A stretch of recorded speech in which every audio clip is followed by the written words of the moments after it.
Hey,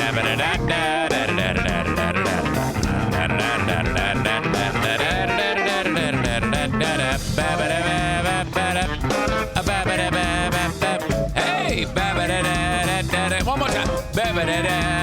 Come on.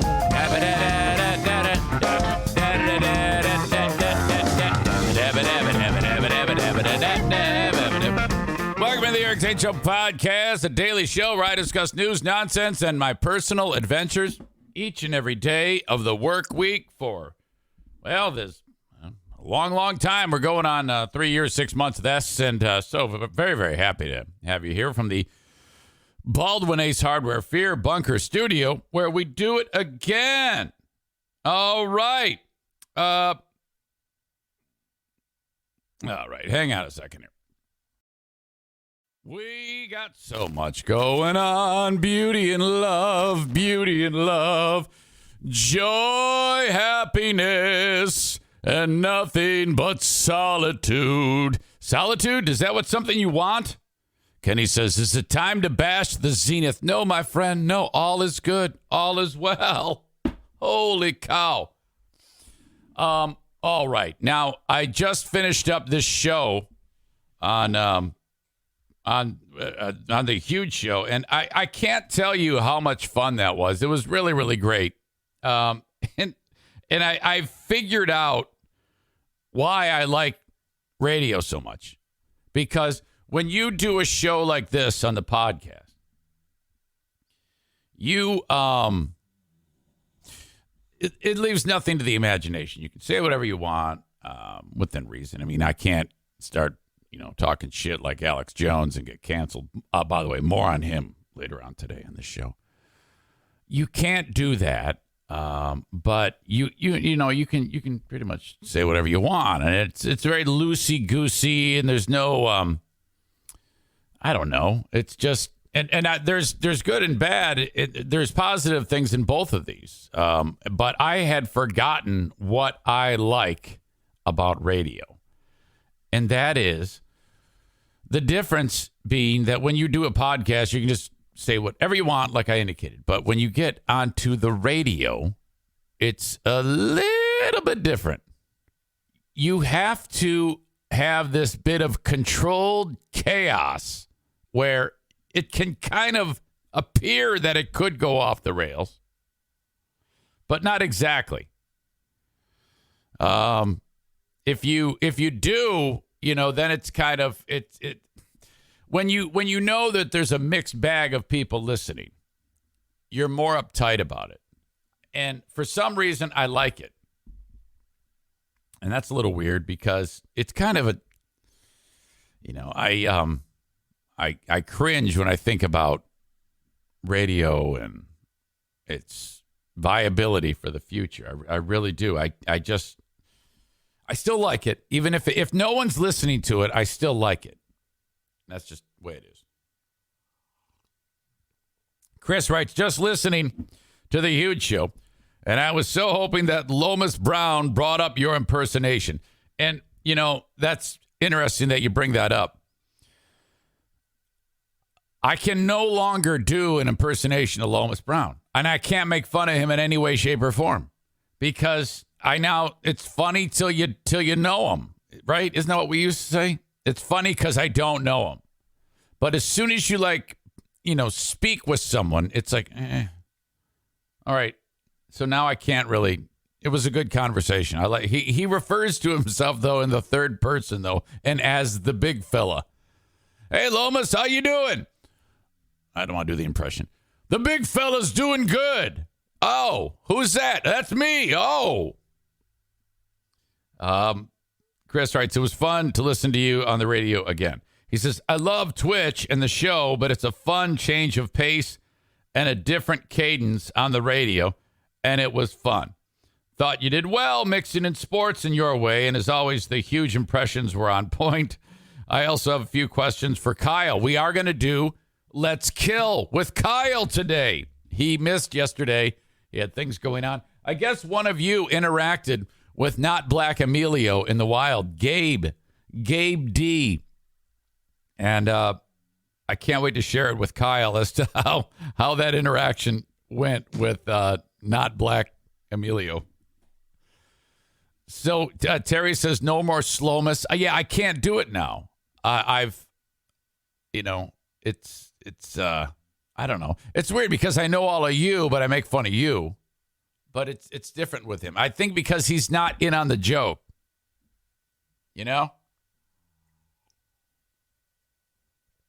Of course, Nick takes it here and writes, "This is what makes me think Eric would be the submissive in a dom-sub relationship." And I think I know what those terms mean, but I'm not entirely sure. He enjoys being forced to submit to standards. What a strange little wayward cretin you are. You realize you're one of the world's most disgusting human beings with that statement right there. No one wants to be around you because of a statement like that. Dennis actually says something intelligent. He says, the Lomas interview was awesome. You did this from home or did you go downtown? I actually went to the radio station and was hanging out. And that's something else. I like being, it's fun getting out of the house. I've said that before. I love getting out of here, All right. So that was kind of like a big part of yesterday. We had Lomas Brown on. I brought in Dog Thompson from the Griffins. I had Darren McCarty on, who's just a joy to talk to. Well, they all were. It was great fun. And then I got a chance to pick on Bill quite a bit.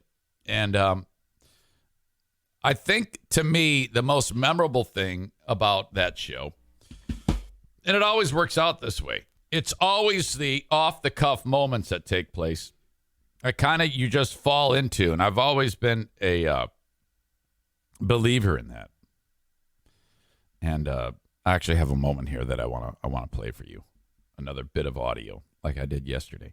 And I've wanted to post these shows myself from The Huge Show, but if you search The Huge Show on any podcasting app, you'll be able to find this if you want to hear it.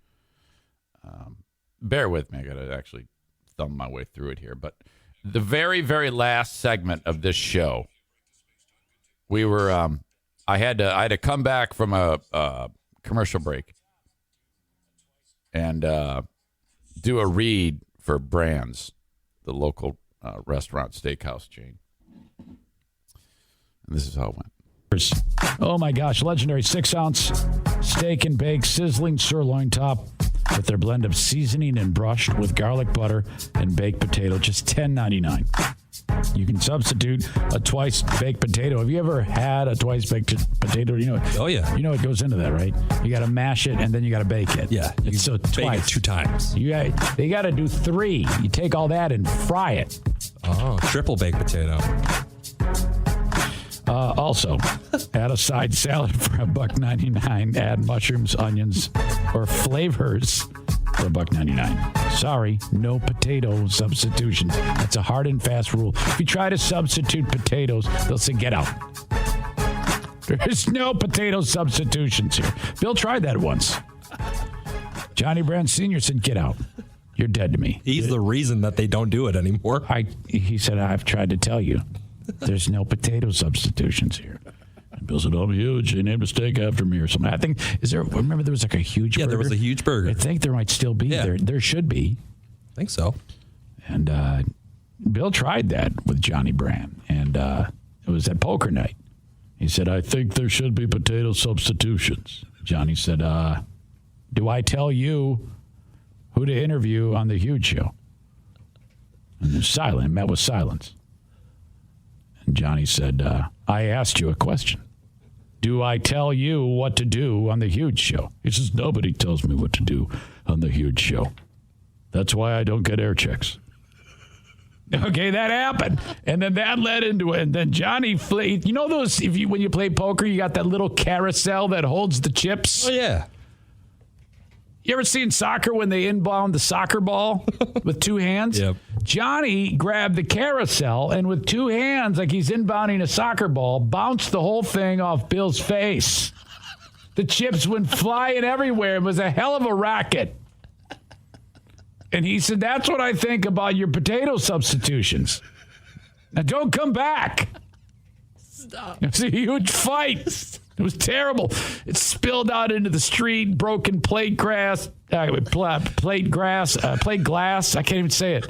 The poker chips, the cards, money, cops. It was terrible. Potatoes. All because of potatoes. Anyway, some of that is true. Go to Brands, and you can get all of that stuff. Hey, you know what? If Bill wants me to do the What's on Tap segments, I will do those for free. If he ever needs me to call in and tell more amazing stories about the potato substitution. And that's my favorite. That's my favorite segment of the whole show. It was fun though. I'm getting various comments about how different it sounds. Yeah, I've noticed that too. That is not my natural voice.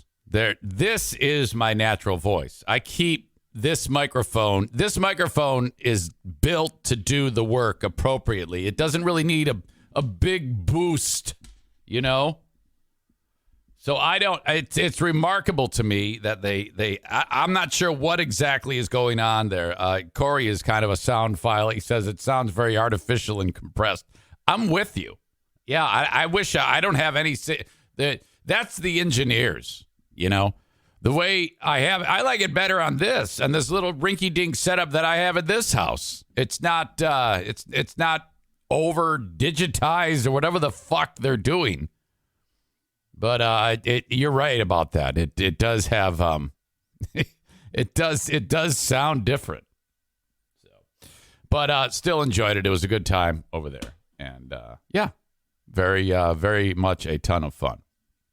Okay, there is an absolute crisis going on, and you might be like, well, yeah, but there's so what? You know, come on, you're making a big deal about this. This is a huge deal, huge.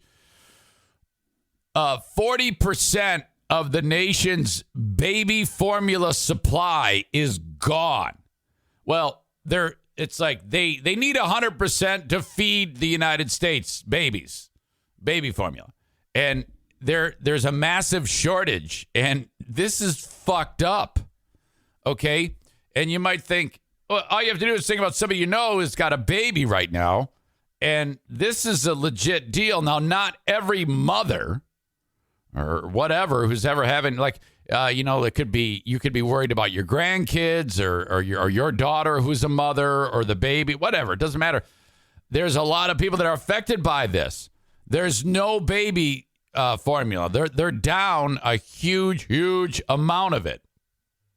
And, as it goes, not every mother can breastfeed a baby. If you are fortunate enough to have that happen, then okay, you're good as gold. You're doing the old breast pump, and then the baby drinks it right from the tap, so it's all good to go. But a lot of people, like Diana, she was not able to breastfeed any of our kids, so we had, oh my God. I tell you what, when you're raising kids, the way to get rich is when you start raising your children and you're utilizing formula and diapers, okay? And then you're scraping every penny together to get that food. And then it's so expensive. Oh, my God, to get, I remember like scraping money to go get a can of Similac, our last dollars, or diapers. The cost is so extravagant. When they do get out of the diapers and get out of the formula, don't start spending that extra money. If you invested it, you'd be a millionaire. If you just never, ever took that money and spent it, you actually took it and then spent it on yourself and paid yourself back. Oh, my God. That is a quick way to get rich, at least by the time you're ready to retire. Holy crap. A ton of money. So moms everywhere are freaking out because they're like, hey, do you have any? No, we don't have any. And then there's an article that I was reading about how could this happen in America. Now, everybody is blaming, I did that, Joe Biden for this. And it's like, I don't know how you could possibly blame him. Okay, first of all, if you're a mom and your child only consumes formula, your little one, and suddenly you can get no formula, pretty much your options are keep looking or go to one of these, if the child can drink breast milk, a breast milk bank.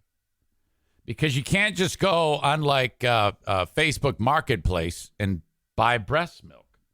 Okay? And so because there's like regulations, you could be getting the milk from a lady who's strung out on heroin. Okay? And then, you give it to your kid and the kid's dead. There's all sorts of FDA things that have to go into it. The FDA is saying that if after talking to your doc, you decide to feed a baby with human milk from a source other than the baby's mother, you should only use milk from a source that has screened its milk donors and taken other precautions to ensure the safety of its milk. Lawmakers are doing what they always do and making this a political thing and blaming Joe Biden. But the long and the short of it is there was a massive recall put in place by the company that makes Similac, which accounts for a huge amount of the nation's baby formula supply. Many women who nurse still supplement with formula if their milk supply is low. In fact, around 50% of moms either give their babies breast milk and formula or just give their babies formula. Supply chain issues and inflation have contributed to the shortage, but Abbott Nutrition, who makes Similac, the recall of several major brands in February, seems to have taken the issue from a problem to a crisis. The recalls were necessary. 4 babies fell ill, 2 died from drinking infections caused by consuming formula that had Chronobacter something bacteria in it.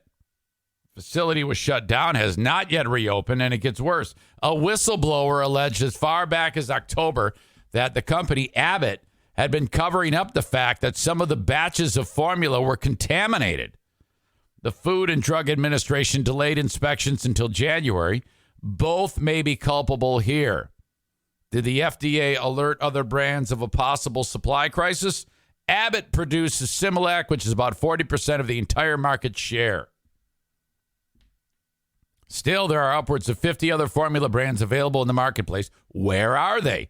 For months, according to this article, we've been talking about the supply chain crisis. This is apparently what it looks like when it hits home.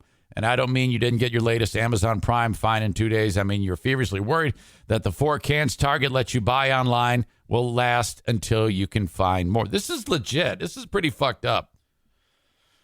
A manufacturing and delivery cycle now takes between 12 and 16 weeks from start to finish.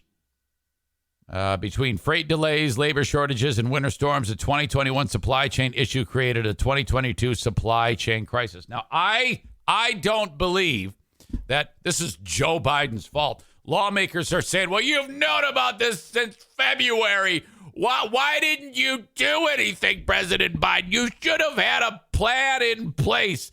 And it's like, well, what the fuck? I mean, I don't understand what you could possibly expect. You got a company that makes 40% of the market share that goes basically extinct or belly up or shuts down because of this recall. What's he supposed to do? Wave his magic wand? Is he supposed to order General Motors to stop making cars and make baby formula? Because that, you know how it is when they're during wartime. You must stop building cars and build us tanks. And somehow they managed to do that. I don't. That's crazy. That's amazing in itself. But I don't think that it's quite the same for baby formula. I mean, maybe it is. Is this what he's being blamed for? Not building a plant to make baby formula for the world? So I'm a little bit. I'm not buying this grandstanding by Republicans demanding the Biden administration immediately address the baby formula shortage. This is not a third world country, said Representative Elise Stefanik, a Republican from New York, speaking in front of the rotunda in D.C., saying this, and they're all gathering around, laying blame on Joe Biden, and he's like, what the fuck? You know? So now people are going to take the I did that stickers, okay? This is a verbal trademark idea. You assholes can go get your I did that stickers and put them on the clear cases at Walgreens where they lock up the formula because it's all empty shelves now. This is to be the next thing. That's actually a great idea. Ultimately, you don't want Biden in office. So what you should do is anything that's going on in the world, you get an I did that sticker and you put it on it. Dead deer on the side of the road? I did that. Similac shortage? I did that. My podcast is shitty. I put one on my forehead. I did that. That is where this is going right now. All right. Sarah makes a good point. I don't know. They quickly made a bunch of vaccines. That's a funny joke, but you realize the companies that were making the vaccines make vaccines for a living. All of the other companies that are making formula right now are working very hard, but suddenly the market share is depleted. The plant that makes the Similac is shut down. All right. Nick amazingly says Biden is not to blame for the shortage. It has to do with the recall. That's shocking to me that you would write something so thoughtful, frankly. That is you have surprised me with that. So no, this is not a Biden thing. Okay? The government can't help us when something like this happens. Let's not be stupid about this. However, we may have the recipe for repairing this just like that. Okay. Stay with me here. I see the two people in the audience that can fix this.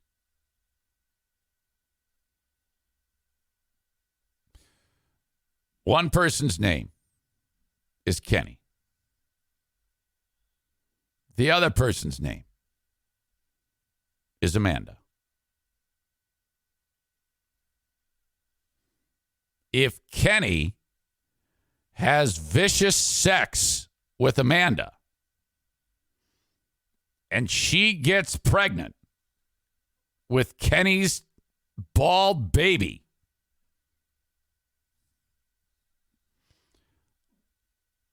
Amanda will give birth to Kenny's baby. And then Amanda will be lactating. And that is, well, it's the Niagara Falls of tit milk. Okay? That is what we will have there. Thank you. Tyler knows. He says those missile tits will become titty milk fountains. Oh, it'll be like when you turn on a fire hose. And she will become an absolute patriot. You know how back in wartime, World War II, you had Rosie Riveter rolling up her sleeve and let's get to work, America. She will be the new Rosie Riveter. It will be Rosie Titter. And it'll be, she'll be there with it. And it'll be like a propaganda piece where she's holding her titties with milk shooting out of them. And it's like nourishing America. There's like a map below it as she sprays. Pellerito says, blow the kid's head off with the milk rapids. Jesse says you don't even need to have sex or get pregnant. Well, I don't know about that.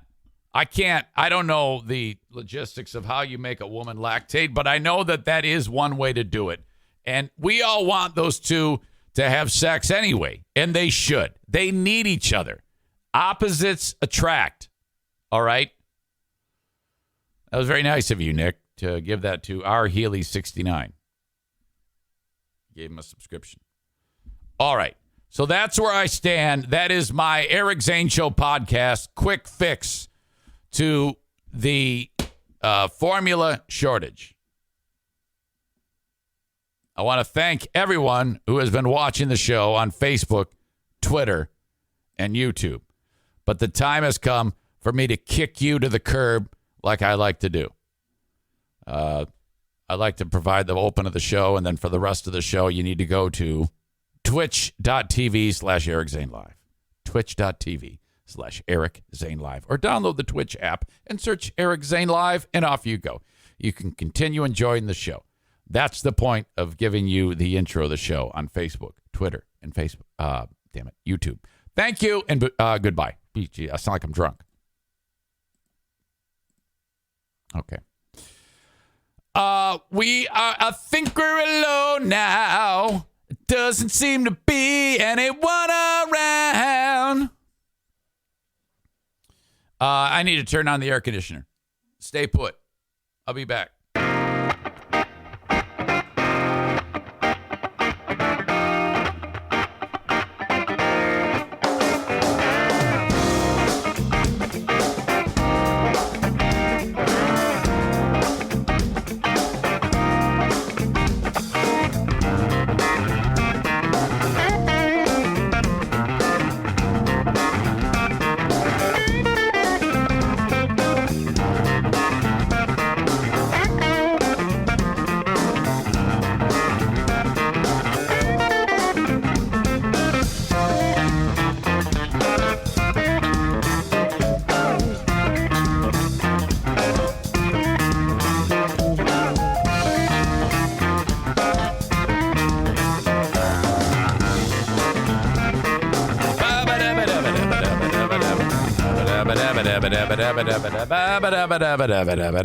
Friday the 13th, I see that. Everybody's like, oh, my God. I saw a fun little thing on the internet's funny. It was Jason sitting on a couch with his machete, patiently waiting, as it said, Thursday 12.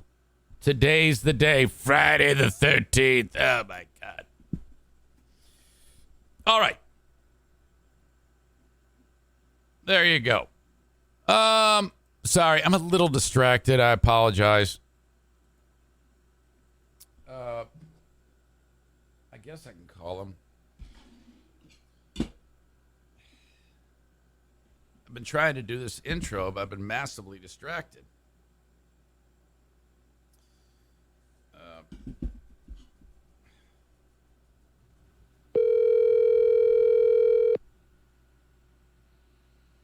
Oh.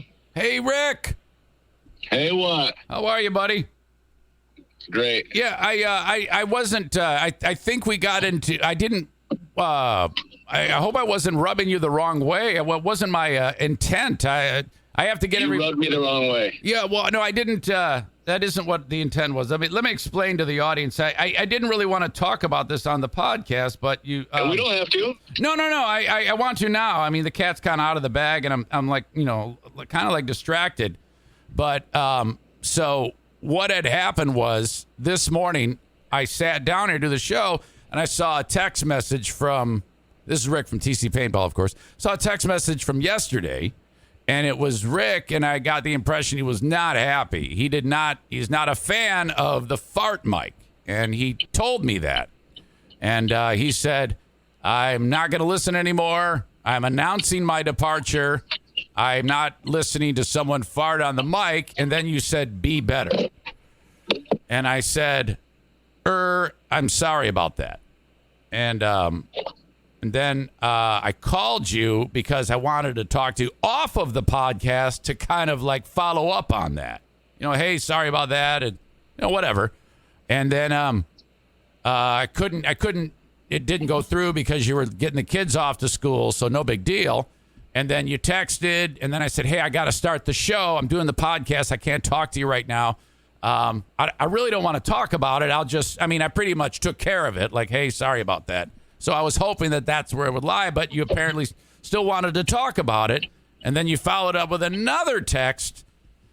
You told me to fuck off. And I'm like, well, wait a minute. What did I do to deserve the fuck off? I'm on your team here. I'm the one telling you, okay, all right, I get it. So the fuck off is in direct response to you saying, I'm starting my podcast. I don't want to discuss this with you. Oh. That was where the fuck you came from. Yeah, no. Oh, okay. Well, fuck you then. No. I didn't. What I meant, maybe I should have clarified a little further. I was kind of in a rush when I wrote it.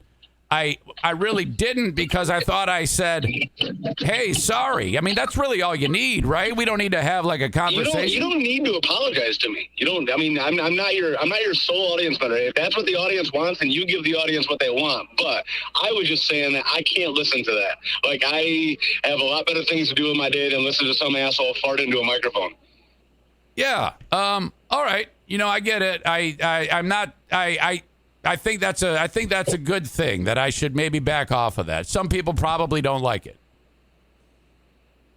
Okay, but so your text, and maybe I took it the wrong way. Like you said in your text, it is hard to get context from a text. Right. And you don't really know tone of voice. Right. And when you sent that pissed me off. So I'm like, fuck this guy. Yeah, I know. That's why I'm calling you, to clarify it. That was no ill will there. I'm on your. Then my fuck you is a little bit too harsh. Now knowing what your tone was, because I was just responding to what I thought you were saying to me. Of course. This is a classic. This is why text it ruins everything. Agreed. Okay, so no big deal. No big deal. Sorry, I don't want you to feel bad about anything. Listen, you apologize for apologizing to me. Apologize for okay, I'm sorry, I apologize to you. There you go. Okay. All right. Everything else good today? Everything is great. Okay. All right. We'll take care. I will talk to you soon. See you, bye. All right, bye. Okay, so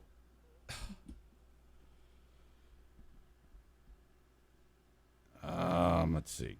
Yeah, that's exactly what happened. I'm not listening to you. Fart into a mic. Be better. Sorry about that. And I thought it was done. And then he wrote hack. I'm like, oh no, he's pissed. I said, that's okay. I'm starting my show now. I'm hoping you're not really angry about something like that. I can't tell over text. If you are, I'm probably going to avoid a conversation about this. I'll not do it anymore, though. That's what I wrote. He couldn't memorize the text, probably because he was using the phone. I said, I'll not do it anymore, though. So I thought that was it. And then he wrote, in all honesty, it's hacky. Farts, not good content. I had to turn off the Patreon the other day when you did it again. I said, please, I'm doing my podcast, and I do not want to discuss this with you. That's what pissed him off. And he was pissed. Huh? You fucking called me to discuss it. I'll listen to something else, you self-important fuck.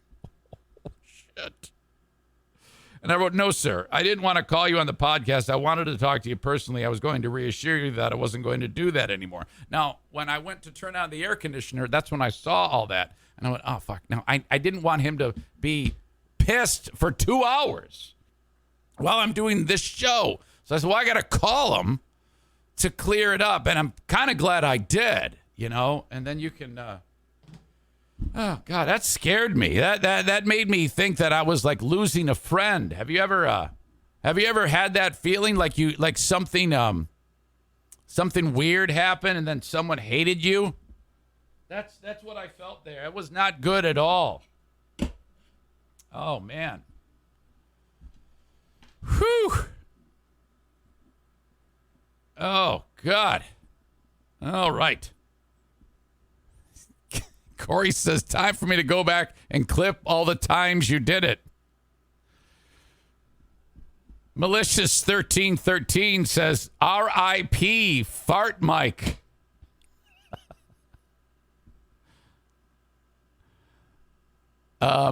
There's also other comments, which I'll let those be. I'll just let this go. I don't want I don't want anything else to get weird. It's already weird enough. Whew. God dang. All right. The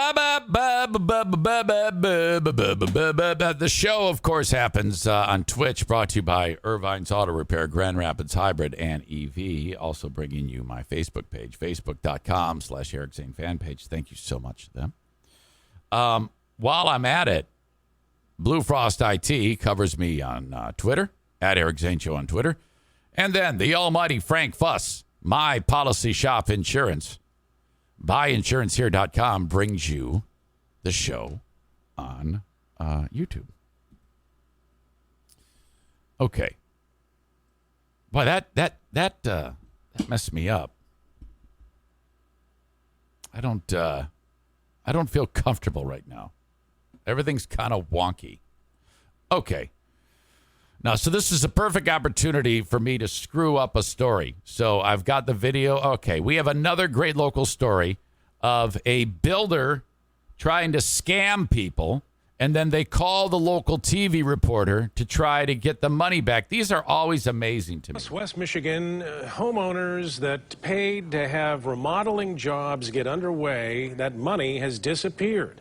And the man behind the company claims he doesn't know where it went. Target 8 investigator Henry Erb has been following the trail of the vanishing cash and now reports that it's become a criminal case. Gave them money up front for materials and to get the ball rolling.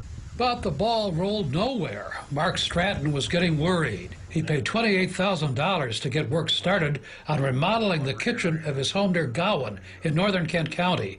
Oh, it's a good thing. This place is like mine. It's a clutter festival. Somebody needs some California closets. Look at that kitchen.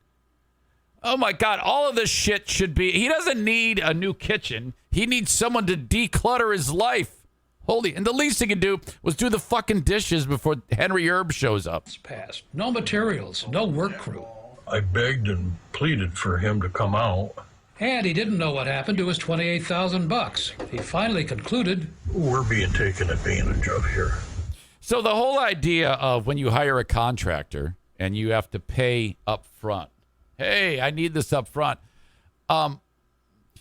that's a little weird, because like the way we're doing it now with Kyle, yeah, I'm just giving him cash, but he's doing it like, hey, I need these materials. Either I'll go buy them or he buys them and gives me the receipt, and then I Venmo him the cash. I think gone should be the days where you have to pay a contractor up front. I know it's just some guy in my basement, but why can't it be that way?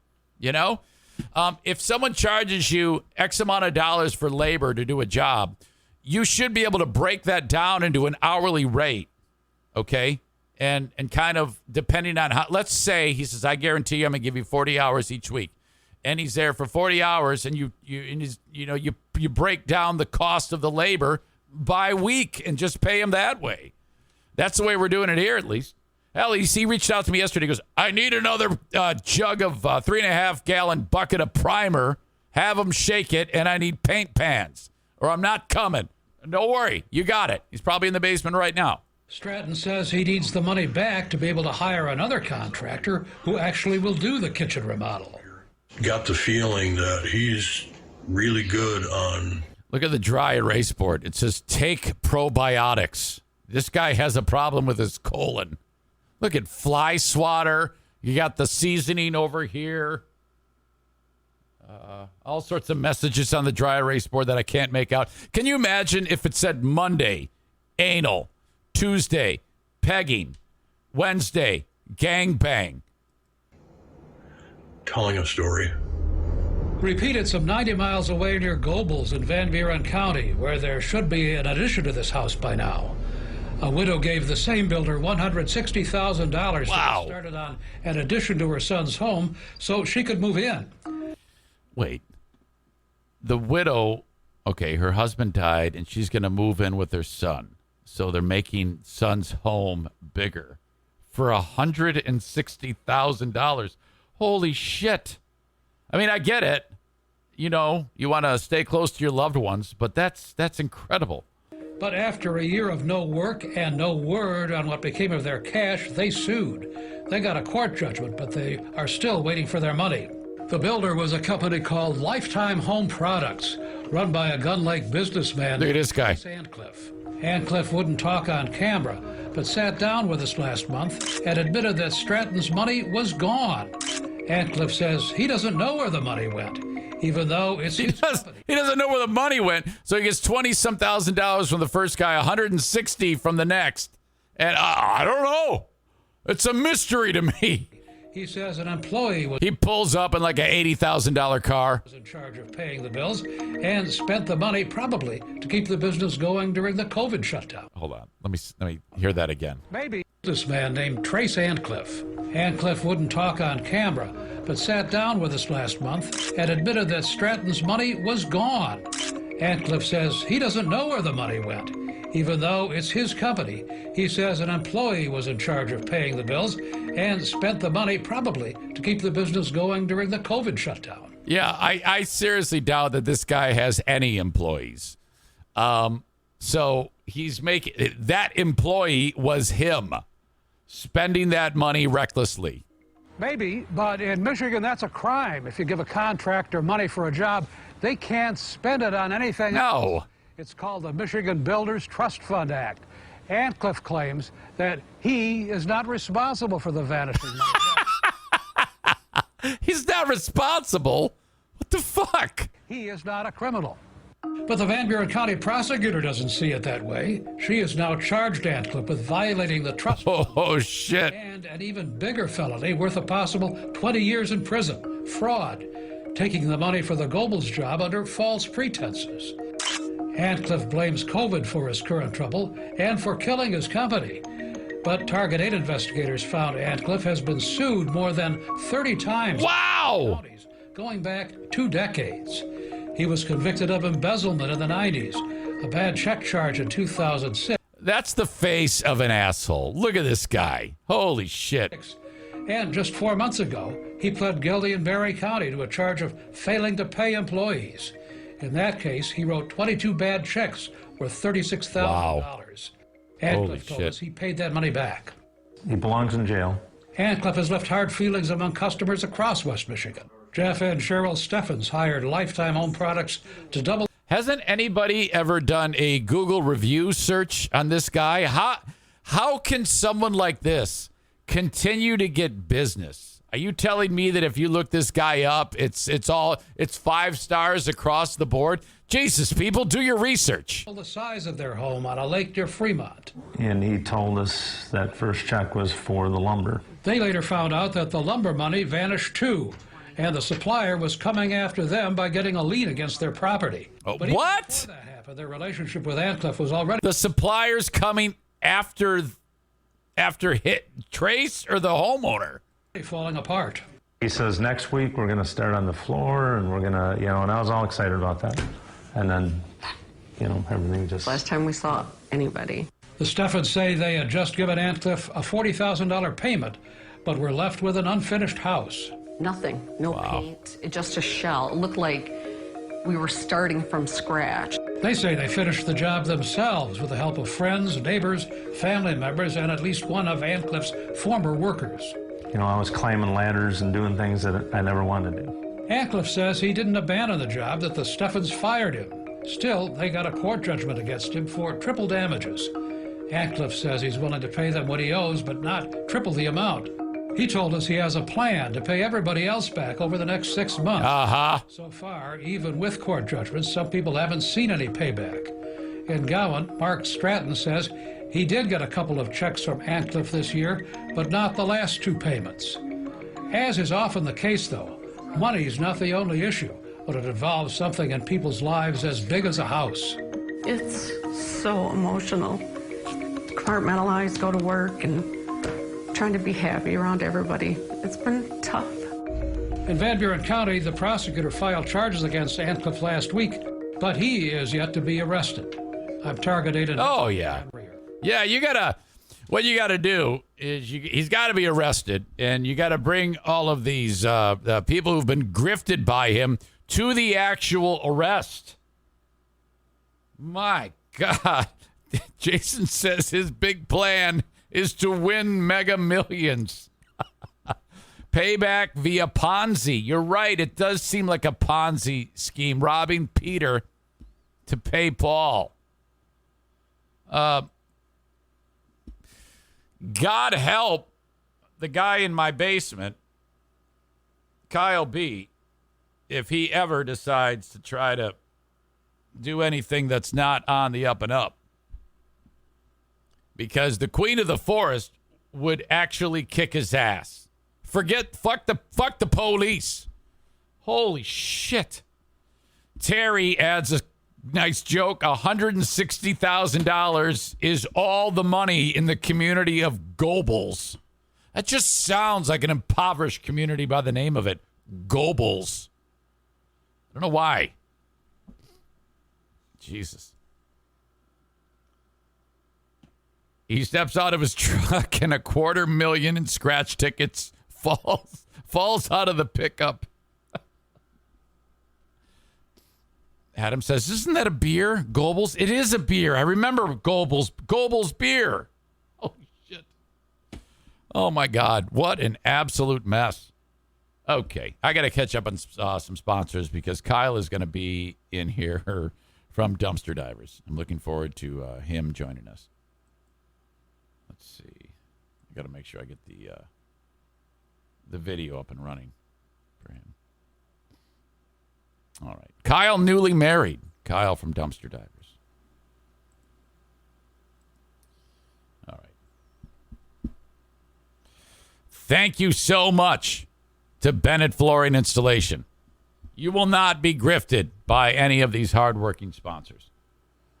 If you're looking for a flooring install, reach out to Bennett Flooring Installation, 616-318-0167. Call Jacob Bennett. Hello, this is Jacob.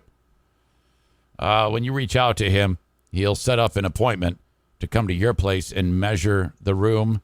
And then by the end of the day, you've got an estimate. I just got an estimate for the basement and for the bedroom that Benny likes to urinate in. In that room, there's holes cut out of the carpet where he's peed because it smells so bad.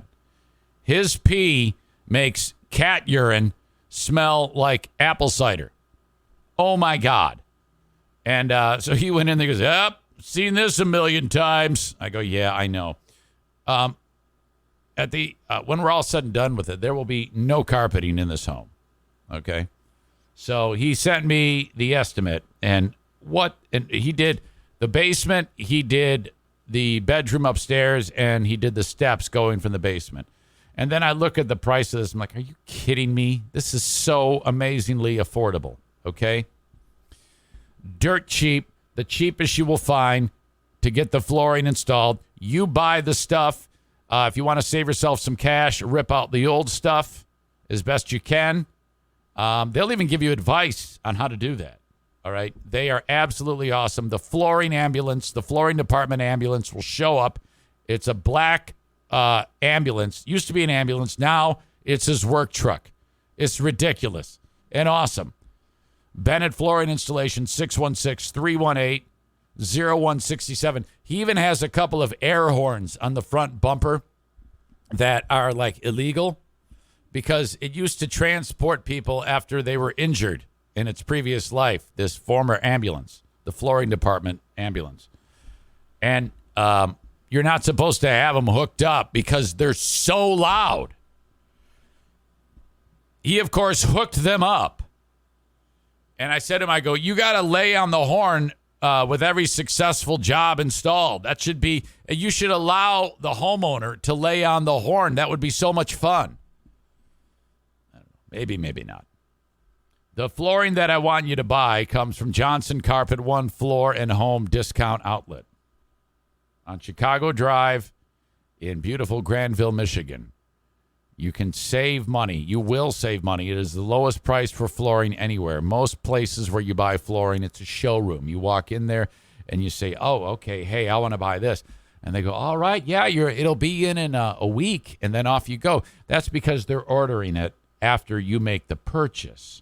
And with that, the flooring arrives at the store, the showroom, and then they put it into your hands, and you're paying what you normally would for that type of service. However, just down the street from the Johnson showroom, they have the discount outlet where you don't have to do that. They have the top-selling brands and styles on display because they have a enormous warehouse, the discount outlet, to put all this stuff.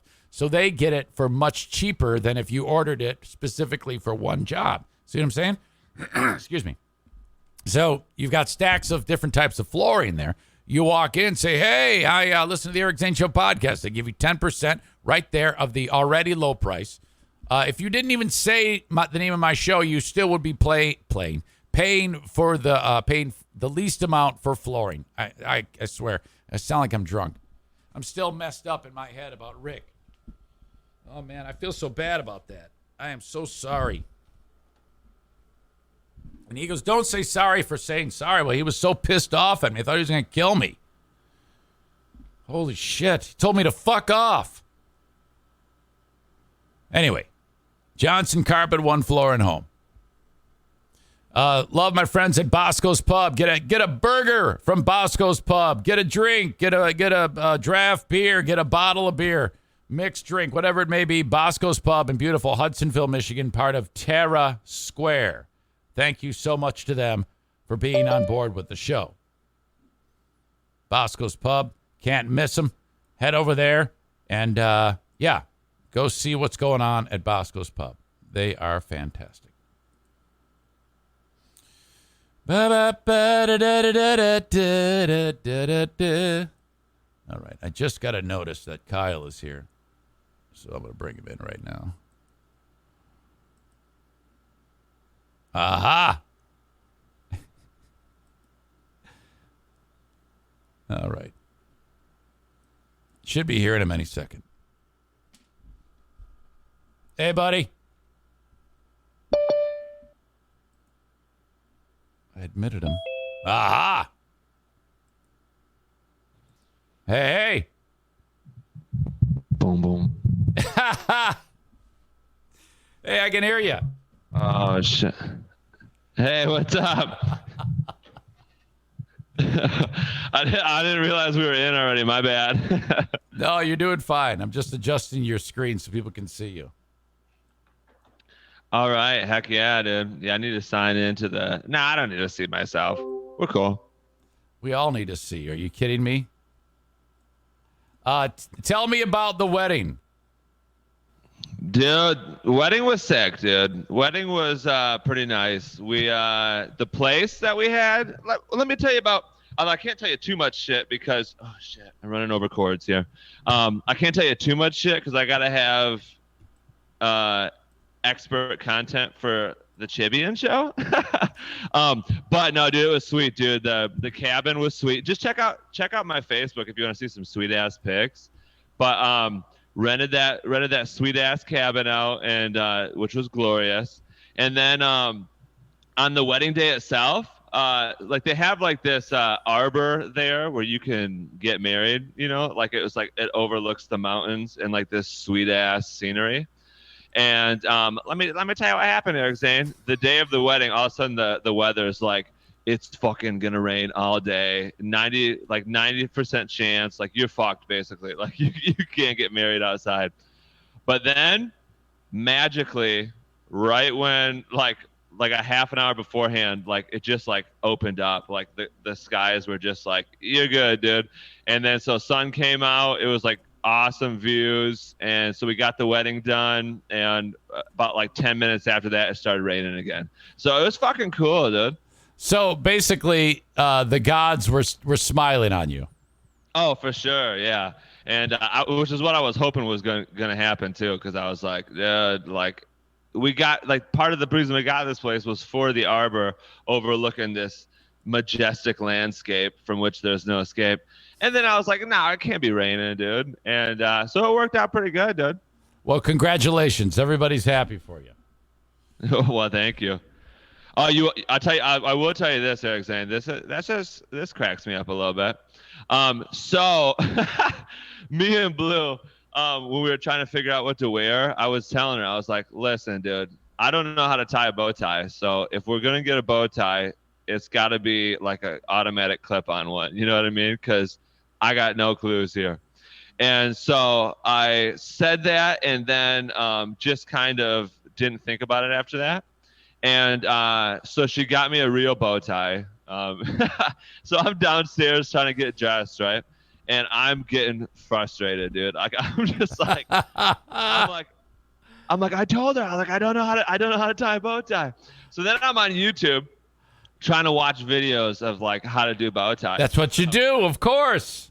That's what you do. But here's what happens. These dudes who make these fucking videos on YouTube, I think like it's a joke. Like it's a joke with all of these guys that like have tie shops or bow tie shops or whatever. Right. Like, Yes. put the videos on.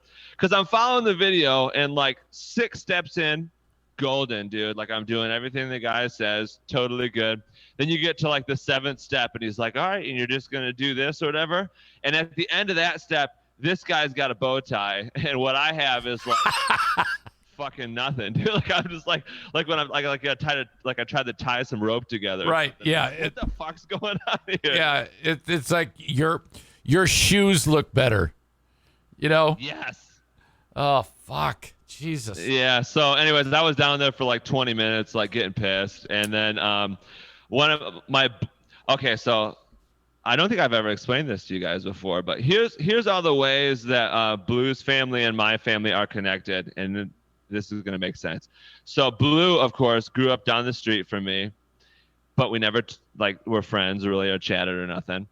But then she was friends with my younger sister, which is why we didn't chat really.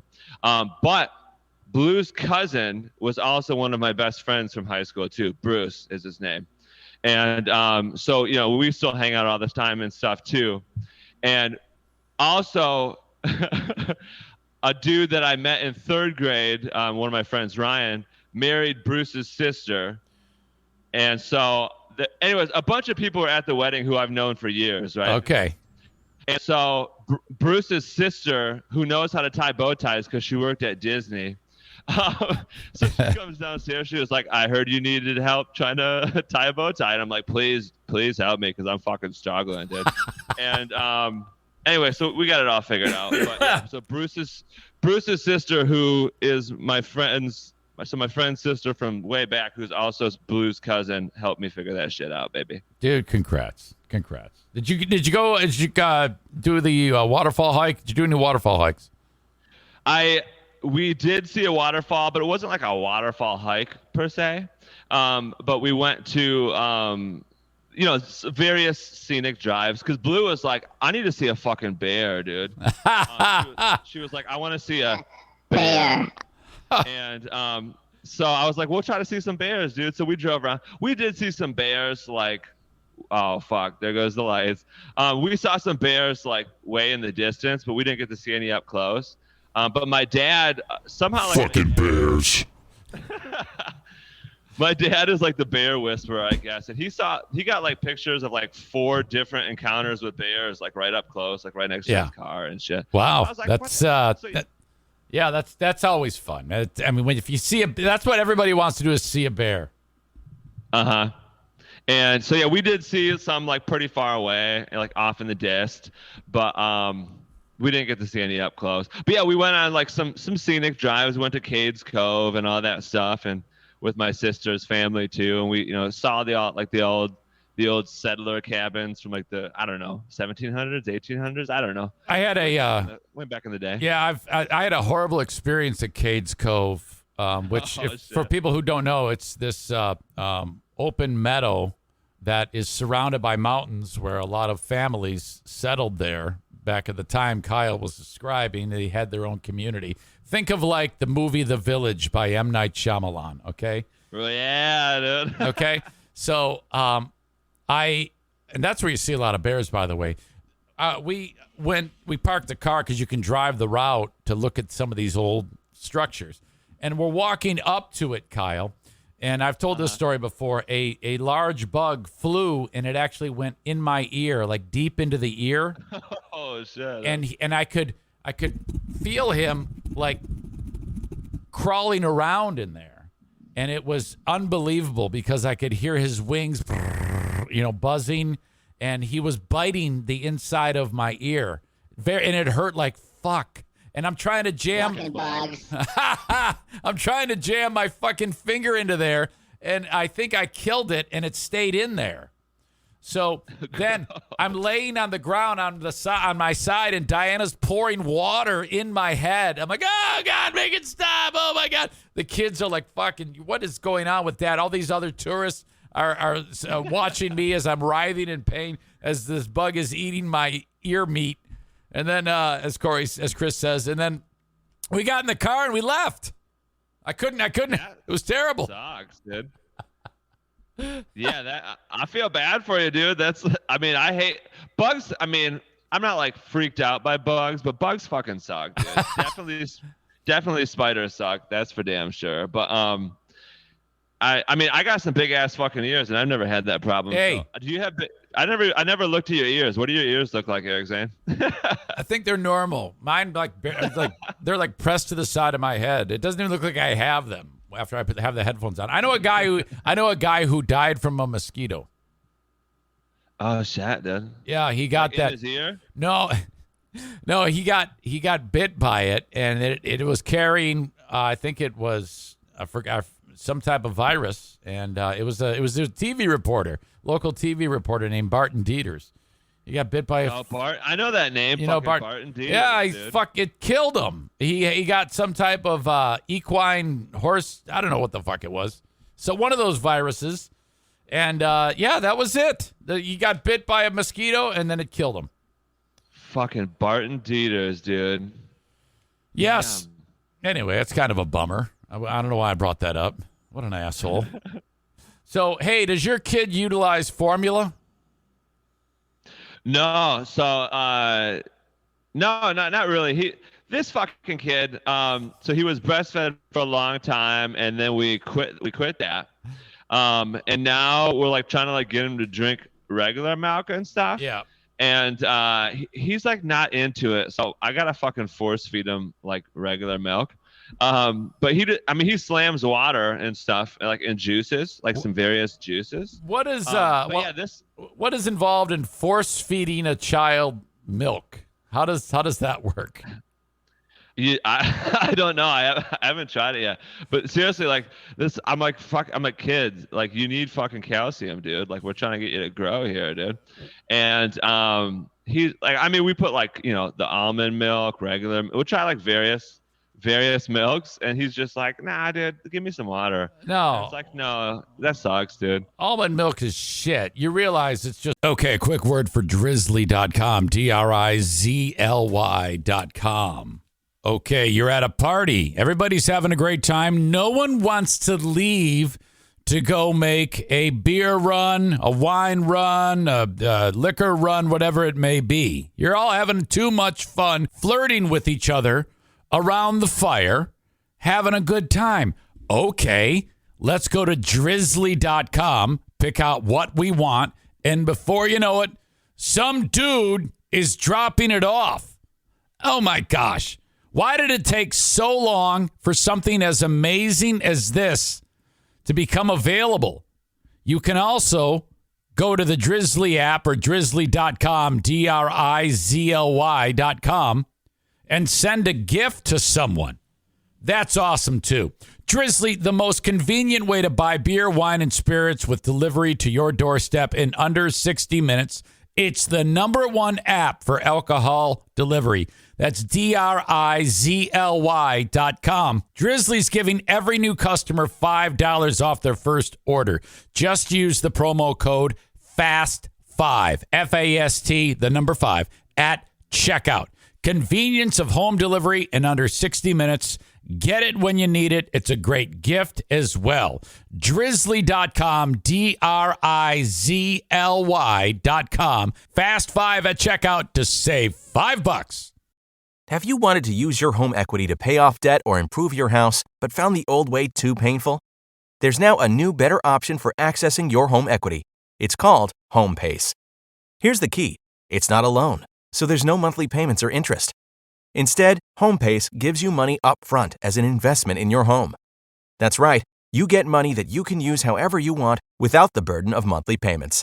Then someday when you decide to sell, you share a portion of the gains or losses in your home's value with HomePace. That means if your home's value drops, HomePace takes a loss too. HomePace gives homeowners a better choice to access home equity. No monthly payments, no interest. To get an instant quote, go to homepace.com/quote. It takes less than 5 minutes. That's homepace/quote to get started. Water strained through crushed almonds. For sure. Okay. I'm just trying to get this kid some damn calcium. What about you know what I mean? what about if you take milk and add like Hershey's syrup to it and make it chocolate milk, or you just give the kid chocolate milk? I said that, and I presented the idea to Blue, and it was vetoed because she was like, "We're not fucking gonna be giving him all that sugar and stuff." And Oh no, so she's wrong. Well, I want you to tell her this. This is what you tell her. All right. You say Eric Zane has raised 3 kids, and he was told by his doctor for his kids because they did the same fucking thing. They were almost malnourished, especially my oldest one, Jim. Oh, And the shit. doctor said, he goes, I am prescribing French fries, chocolate milk, hamburgers, doesn't matter. He needs calories to grow. Feed the child ice cream, doesn't matter. Just give the kid food. And I said, all right, sounds good. Chocolate milk, baby. Exactly. So you tell her to shut the fuck up and do it. Right. And by the way, Amanda says they make sugar-free chocolate milk now. So there you go. Okay, yeah, I'm seeing that. I'm gonna have to give that a go. Yeah. I mean, chocolate milk. My top 2 drinks of all time. Like if I was on my deathbed and someone asked you guys these things, my top 2 drinks are chocolate milk and grape soda. So I'm all about it, dude. We are cut from the same cloth because I think there's I'm a big fan of Faygo grape. Are you into the orange as well? Oh yeah, dude. Yeah, give me the colors, dude. Any of the colors. I mean, Red Pop, yeah, Red Pop. yeah, really, any of the Faygos. Yeah, I'll slam. Oh, Red Pop is solid. Yeah, I'll slam any of the Faygos. I don't really have a problem with any pop, to really be honest with you. Yeah, it. I think it's fantastic. And then you got the cream soda, and I don't even think Faygo is sold. I think it's sold regionally. Like some of these audience members, they don't have any fucking idea what we're talking about with Faygo. Oh yeah, that's right. I forgot about that. And that's ridiculous.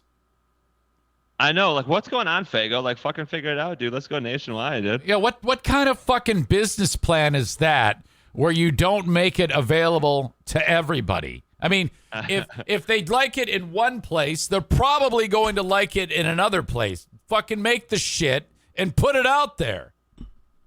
Dude, straight. You know that, yeah, there's some interesting board meetings going on at Faygo. Yes. Jim's like, dude, guys, let's go nationwide with this. And Frank's like, Jim, if you say that shit again, I'm going to fire your ass, dude. Right. Yeah. It's like, no, our goal here is to not make any more money. We don't want to make any more money. So you shut up. If you suggest us to make money, you're out.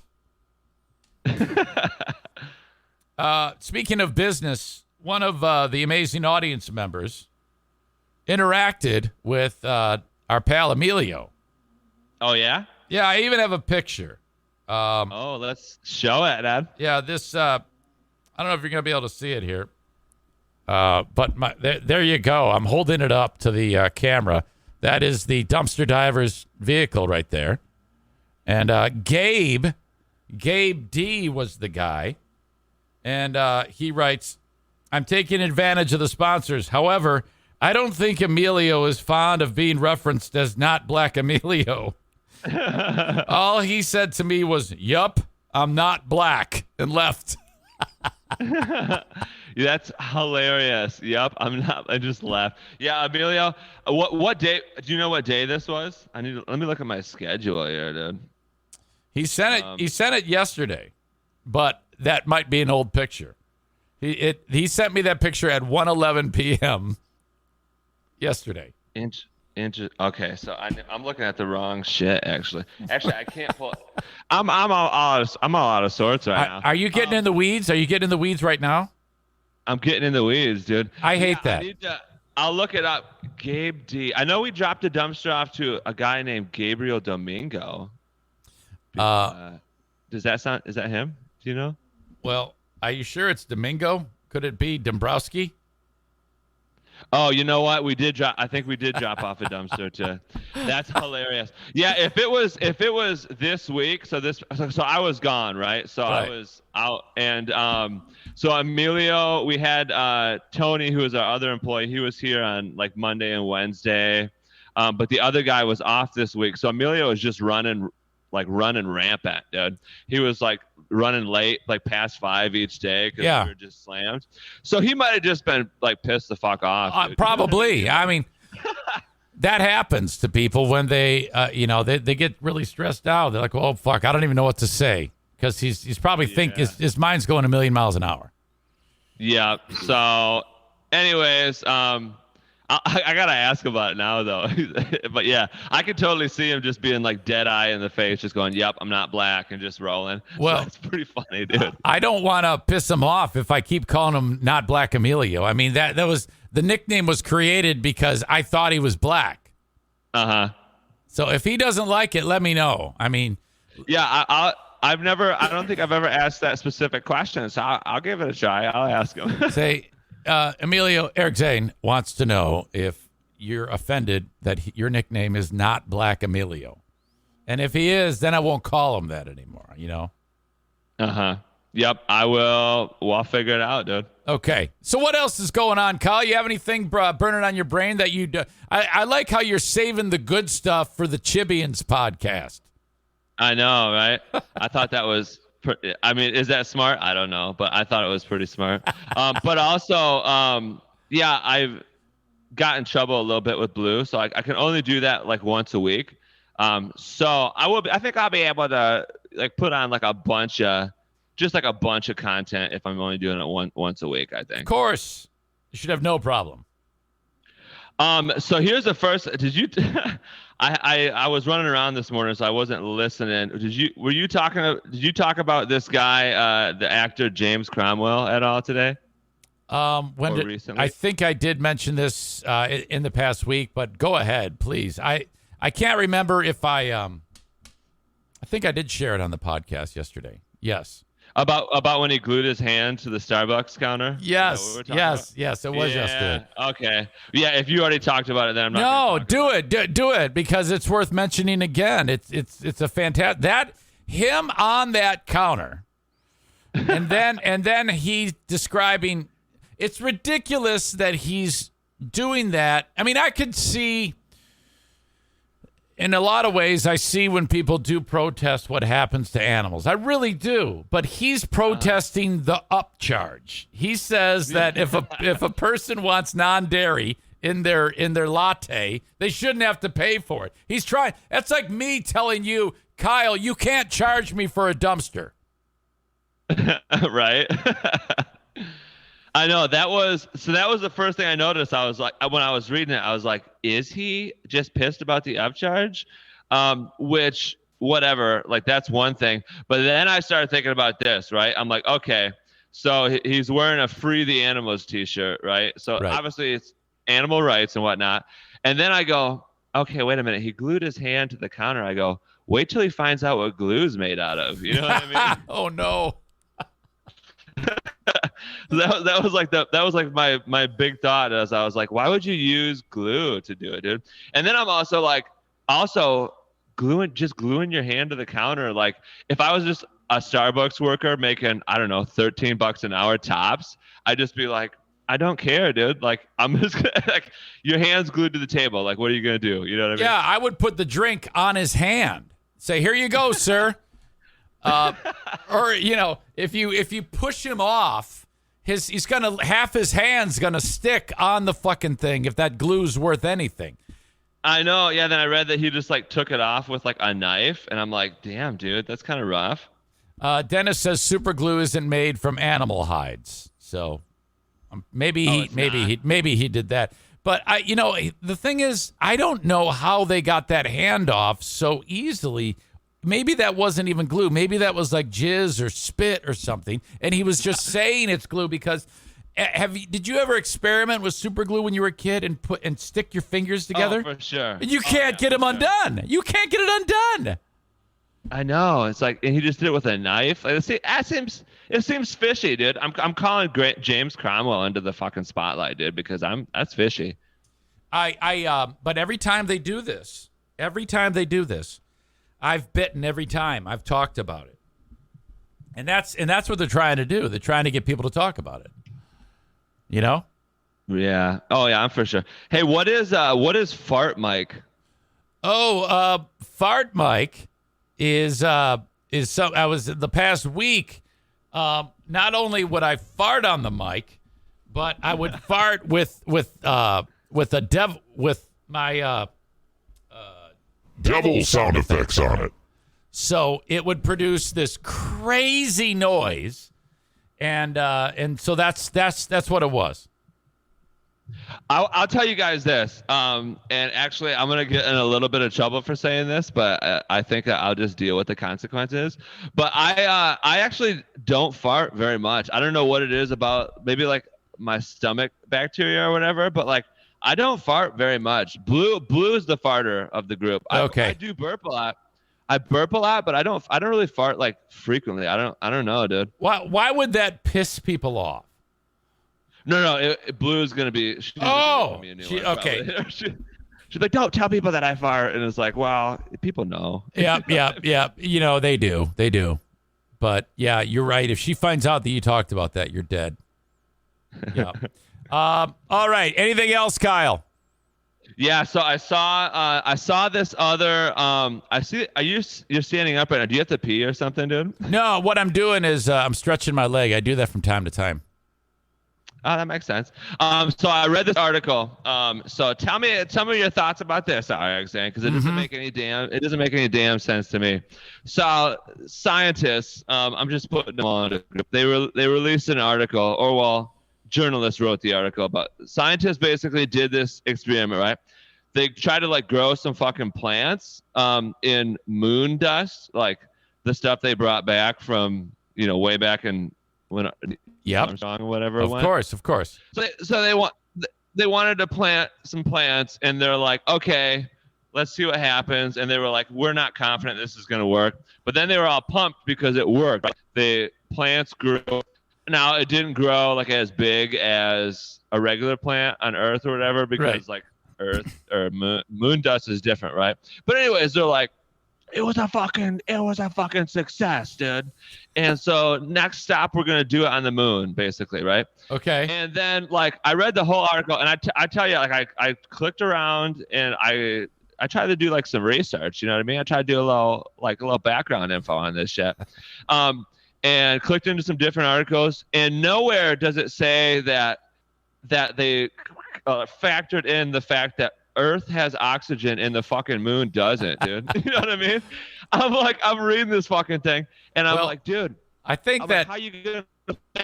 There's no fucking air, dude. Well, I don't think plants need air to grow. I think they need CO2. I think a plant. You might be right. You might be right. I'm going back to seventh grade on this one. I think you're right. Is there any fucking CO2 on the moon? I don't think so. I don't know. All I know is that plants give off oxygen. They help create the atmosphere, but they thrive on CO2, water, and sunlight. Yep. Okay, so yeah, I fucked up a little bit on that one, but I'm just like, okay, so that point, let's forget I said that. That point aside, I still think they're gonna have to do some more fucking legwork before they start planting shit on the moon. You know what I mean? They can't just be like, oh, totally, dude, worked on Earth. Okay, fucking work on the moon. So NASA scientists are gonna say, Kyle just said we need to do more legwork. Can we? We gotta get some more legwork before we can continue this. Aram says Eric's comes out of these conversations sounding brilliant. Hell yeah, dude. Oh, fuck. But however, Chris K's got my back, dude. There's no CO2 on the moon. That's what I'm saying. I don't know if he's got your back. I have no idea what's on the moon. All I know is that plants don't need oxygen to grow. All right. Yeah, so that's yeah, you know, I'm rusty. I'm just rusty because I wasn't on the show. Well, I was on the show last week. Yes. That was different. Come on, quit making excuses. It's okay to be a dumbass. All right. Yeah, I like it. I like it better that way. All right, you are the best. I hope you have a great weekend, and yeah, keep doing your thing. Hope you stay busy over at Dumpster Divers. If anybody wants a dumpster, needs a dumpster at their residence or their business, dumpsterdiversllc.com. You can order it right there. You can do it all on the website, or you can actually make a phone call and talk to Kyle over at Dumpsters. And I had the number, but I don't have it off the top of my head, so I apologize. It's on the website. Yep. Yeah. 616-375-9962, baby. All right. Hey, very good, buddy. Thank you so much. All right. Thanks, guys. Love you. Appreciate you. All right. Talk to you. See ya. There you go. Kyle from Dumpster Divers. Once again. He's like, all right. See you later. Bye. Oh, that was great.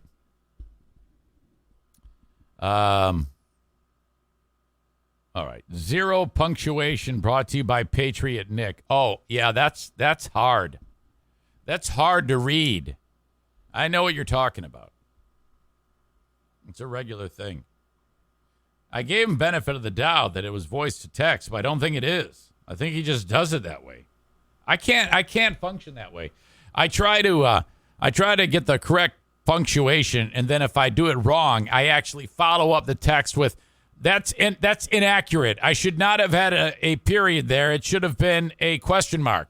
I'm so sorry about. It's embarrassing. It's the OCD, ADHD. It's all blended together. You know. Oh boy, yeah. All right, Berlin Raceway racing going on this weekend. Starts at 4 p.m. Saturday. BerlinRaceway.com to get tickets. When you buy them online, they are $12. $12 a pop for a ticket. 15 and under, free. I love that so much. Okay? Racing at Berlin Raceway. You can bring in the 12 by 18 cooler, maybe the thing you take for lunch at work. You can put your own snacks in there. You don't have to buy their food. You can if you want, They pack 5,000 to 10,000 every Saturday there. It's incredible. My God. I was talking with Jeff Striegel from Berlin Raceway on the Huge Show, and we had an off-air conversation because it's really fun. It's great, and but if you don't go that often and you don't follow it regularly, you don't know who the stars are of the racing scene locally. Okay, and now you can get up to speed by going often, but we had a discussion about how come the local TV stations don't cover racing. They only care when someone gets hurt, and that's the truth. So you go there, you cover it, and you interview the drivers. These are all local dudes who work all week long, 50 to 60 hours, and then at night they work on the cars so that they run the way they're supposed to run, and then they go race. They should all be local stars. Seriously, I love the whole idea of the local racing scene at Berlin Raceway. BerlinRaceway.com. Get tickets. Please support the sponsors. Blue Frost IT. Okay, so you have a business, you have tech, and something goes wrong. What are you gonna do? If you don't have a tech company, an IT company already taking care of what is yours, solving this problem is going to take you a lot longer, losing time, losing money, losing productivity. That's all the way it is. Think about Blue Frost IT, the number one rated IT company in West Michigan. Blue Frost IT, online at bluefrostit.com. That's 616-200-8550. 616-200-8550. Keeping an eye on the dogs. All right. While I'm at it, Van Dyke Mortgage, the Mario Flores Lakeshore team of Van Dyke Mortgage. If you're in need of a mortgage, 231-332-6505. Thank you to Mario for being part of this show. You are awesome. 231-332-6505. Whether it's your 10th mortgage, your first mortgage, he can help you out. Yes, the interest rates are going up. Last year, you could have gotten a mortgage for considerably less interest rate than what they have now, but that's the way it's going. They're trying to, their interest rates are going up, at least for now. But you can still get a mortgage, okay? It's just going to be a higher interest mortgage. Doesn't mean you can't get one. 231-332-6505. Okay. Cameo, cameo.com/Eric Zane. Sign up for that. Thank you. Buyinsurancehere.com. That would be Frank Fuss. If you are in need of insurance on the marketplace, you know, Obamacare. Excuse me. Don't just go to healthcare.gov and try to figure it out on your own. Have Frank do all the work. Frank Fuss, My Policy Shop Insurance. You can reach out to him, text or phone call 616-914-4070. He'll pick up the MAGA phone and talk to you. He's going to send you a link. That is a book an appointment link. Do it. It could be just a phone call. It could be whatever you want. He can meet you for coffee. You can go to his workplace. He can come to your house. He makes it very easy for you. His services are free, and he's just going to make sure that you have all the boxes checked appropriately when you get your Obamacare. Okay? Buyinsurancehere.com is his website. If you need more information or you want to just book an appointment via that, you can do that. What are you doing, Bruce? Hey, buddy. Rick on joining us early on the show. TC Paintball. TCPaintballGR.com. You can book your event for Saturday by calling up my friends at TC Paintball. TCPaintballGR.com. Fully stocked pro shop from countertop to ceiling, whatever you need. Go there, try out a gun, and have a great time. Book some fun for Saturday. That's when you have to book because they're packed. Now, you're outside now, which is awesome. Weather permitting. If it gets terrible, you go inside. Okay? You're always taken care of at TC Paintball. Online at TCPaintballGR.com. Gather up the bros, neighborhood kids, get the kids off the couch. Okay? That's a problem. You know, too often kids just sit there and rot playing video games. Get them moving. All right? Motivate them. Get them out. They will love it. If they don't want to go, make them go. Because once they go, they're going to love it. TCPaintballGR.com. Hang on. Hang on. I need water.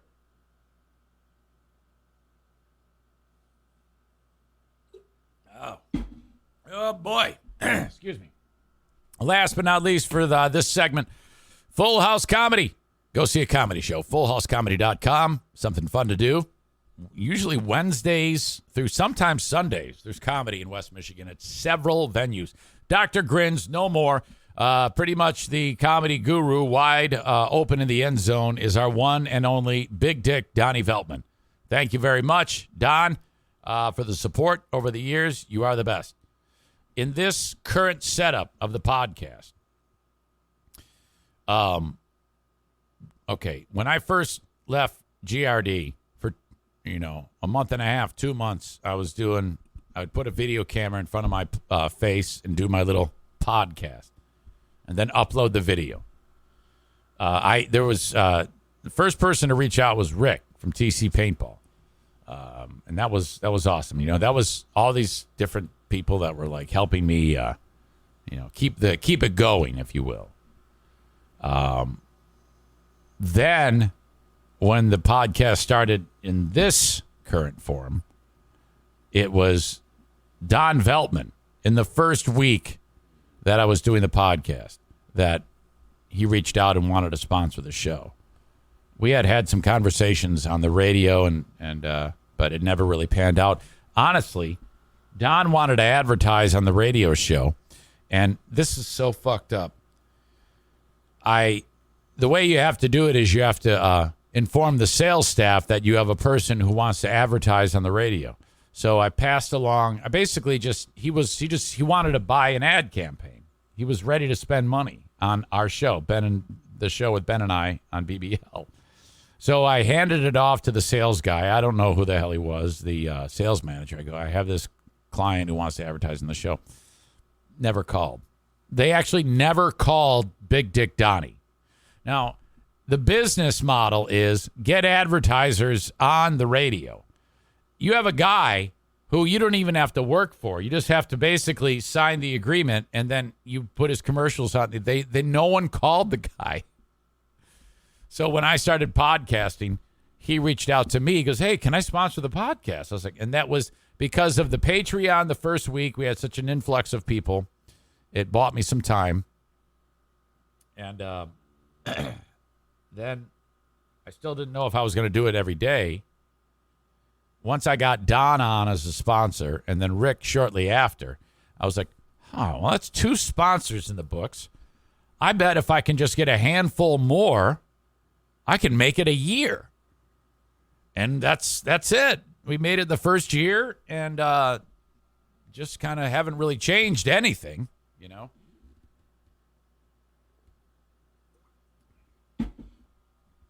All right. Alex Jones.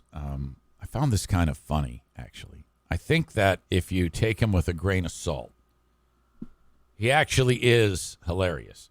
The problem is, too many people think that this is not an act. Okay? A lot of the times when I'm doing a rant or whatever the hell, you know, pulling back the curtain, I know I'm just spewing bullshit that pops into my head. I'm aware of that. If he's doing that, and he may be, but I don't know if I believe it. If he is doing that, that's comedy. But I honestly think that he is intentionally trying to influence really, really damaged individuals, brain dead people. Adam says, you think Alex is faking it. I think he drank some of the Kool-Aid. Maybe. I don't know. The fact that we can't really put a fine point as to what's going on in this guy's head, okay, is actually very good for business. However, when you go down the road of suggesting that Sandy Hook was fake, you know, ultimately it's gone the way it has, where he was sued. Excuse me, he had to file Chapter 11. God knows what. Well, anyway, this all comes up because he just freaked out, screaming at his audience to support him and buy his shit that he's hawking on his website. He's largely been neutered. The only way you can get his content is from his actual page. But this is some reporter for, I don't know what this is, Raw Story. And she's kind of setting up what happened here. And then he screams. Far-right InfoWars founder and prominent conspiracy theorist Alex Jones had an angry meltdown this week, which is not unusual for the highly irritable anti-government radio host. Jones has been making recent headlines after filing for bankruptcy in the face of lawsuits over his spurious disinformation campaign regarding the Sandy Hook Elementary School shooting.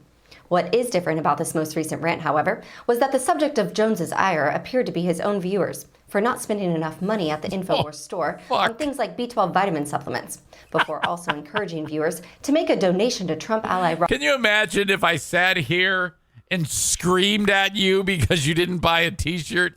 I mean, I'm an asshole, but I mean, seriously, I just kind of like, it's there if you want it. Hey, if you can, support the sponsors. You know, I kind of go about it that way. But screaming at you for, if I'm making you feel bad because you didn't buy a Patreon membership, what the fuck? Can you imagine how terrible? It's up. Everybody already wants to kill me. Can you imagine if I did that? Roger Stone's legal defense fund. Take a look. And supporting our guest, because everybody we have on is fighting with everything. Okay.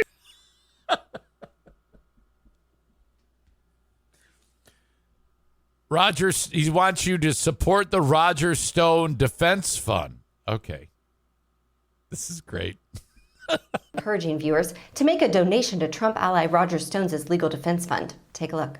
And supporting our guest, because everybody we have on is fighting with everything they've got. This is a war against you and your family of inflation and collapse. And they know everybody's going to wake up in the midst of it. That's why they want to silence the leaders, because they think they can then defeat you. So when you keep us in the fight, you keep yourself in the fight, and this is life and death.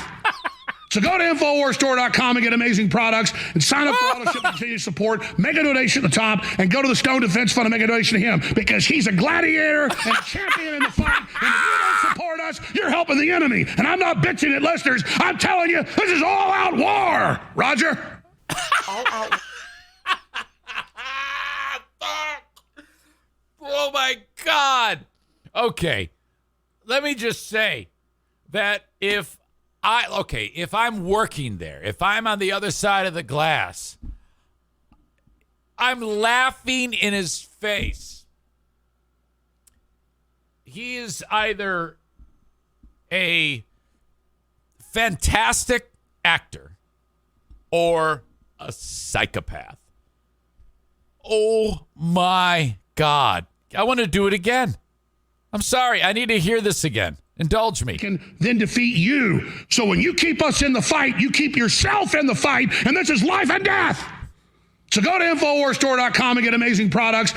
Go to InfoWarsStore.com and get amazing products. Sign up for auto ship and continue to support. Make a donation at the top and go to the Stone Defense Fund and make a donation to him, because he's a gladiator and a champion in the fight. And if you don't support us, you're helping the enemy. And I'm not bitching at listeners.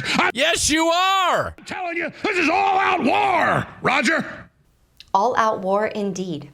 Mr. Jones, as well as the InfoWars company itself, which has filed for bankruptcy protection, have continued to come under financial duress in recent months due to the lawsuits filed by the families of children who were murdered at the Sandy Hook Elementary School in 2012, and whom Jones falsely accused of being crisis actors. A regional Department of Justice trustee in Texas accused Jones of abusing the bankruptcy process to avoid paying what he owed to the Sandy Hook families. Yes. Thank you for tuning in to Raw Story TV. Please be sure to check out the headlines at rawstory.com. Stay informed and tap below to Okay. What's crazy about that? Richard writes, all out war! Lower voice, Roger.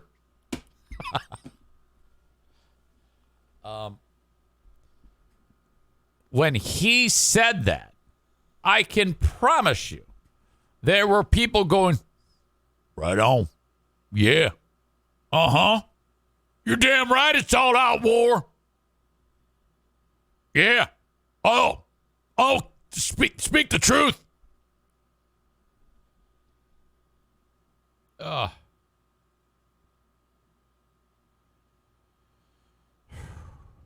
see a reference to the show The Critic. What the hell are you guys doing over there? All right. I'll bite. Let's go see what he's got for sale at Infowars.com. Okay. Okay, it opens up, and right away it gives you the ad, whether you like it or not. Experience the power of B12. 40%. Okay, so that's you got to go buy the B12. Featured special reports, opinions, U.S. news, science and tech, politics, economy. Okay, InfoWars store. What do we got? All right, you can get gold. Wait, the first ever exclusive InfoWars and Alex Jones collectible of its kind. Okay, so whatever that is. Look at this picture of him. He has hair here. That is a very old picture of him. Look how young he looks. You can support free speech and donate. Faraday bags. Who wouldn't want a durable, waterproof nylon bag? You can get some B2. Look at all the different B12. You got Ultra 12, Survival Shield, Iodine. That's like in case there's a nuclear war or something like that. And you can take this and say, Winter Sun plus vitamin D was, look at these low prices. Brain Force Plus Ultimate Bone Broth, support your immunity. I think he's said that if you buy and take all of these, you are protected from COVID. What is this? A Redux medium utility Faraday bag for phones. So Faraday bag, is that like your phone can't be like infiltrated or something like that? Is that supposed to protect you from prying eyes? I think that's what that is. Exclusive InfoWars limited edition. What is this? Proprietary 24 karat 0.999 pure gold collectible. Who the fuck is going to buy this? What kind of asshole exists in the world that would buy any of this fucking shit? An Alex Jones was right t-shirt. That's actually a pretty fair price. Mine's cheaper, but still. Maybe because I know that when you buy mine, that the company that makes them, I think they soak you on the fucking shipping. So maybe Alex does that too. There's more. Let's go Brandon shirts. You can get a Let's Go Brandon shirt. Fuck yes. All right. Yep. As low as $7.95. What? No, I can't beat that. The COVID Land, The Mask, episode 2. Okay, it's some. Who knows what the fuck that is? Wow, a lot going on there. Adam says, is that supposed to protect your phone from an EMP? I don't know. Great Gabagool says, let's get Alex Jones to do a cameo for me. Is he on there? Hell, I'll contribute to that. Okay. He has to be, right? I mean, that's a quick way to make a buck. No, I don't think he is. There's an Alexis Jones. He should absolutely do that. He would make a ton of cash because a lot of the reason why people pay attention to him is because of what we just saw.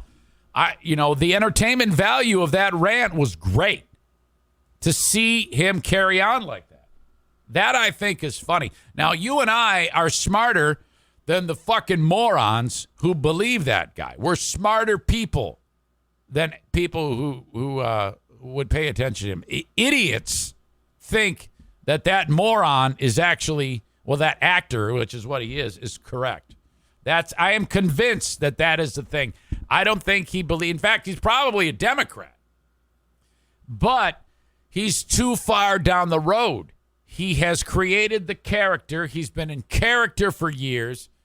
And that's the only logical explanation.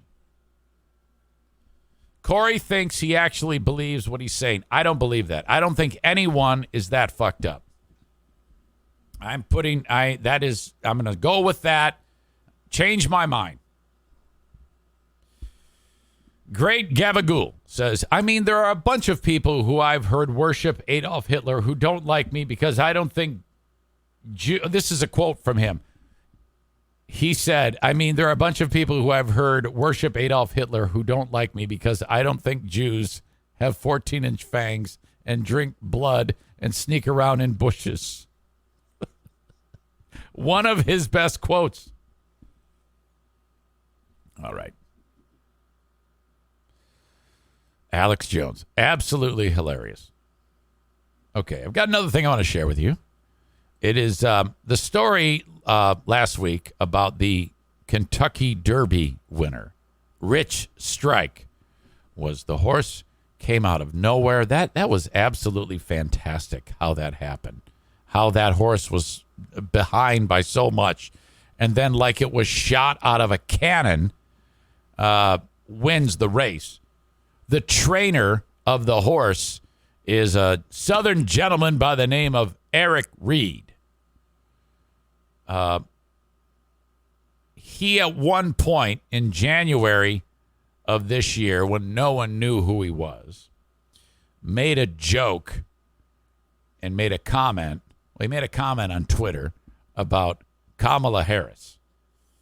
And it was someone named Sebastian Gorka, who has a blue check mark, said, so what exactly are Kamala's qualifications? Eric Reed, the trainer of Rich Strike, wrote, I heard she's good on her knees. Okay. All right. It is what it is. I don't think that's the end of the world. I mean, in this day and age, I mean, seriously. So this guy comes out of obscurity, this Eric Reed, and his horse, the day before the race, is not even in the race. But then they like, hey, we need a horse. We're down a horse. Put Rich Strike in there. All right, sounds good. So Eric Reed is like, oh, fuck, my horse is in the Kentucky Derby. Holy shit. And his horse wins the fucking thing. 80-1 odds. One of the biggest long shots that's ever happened. Some dude on ESPN was interviewing him.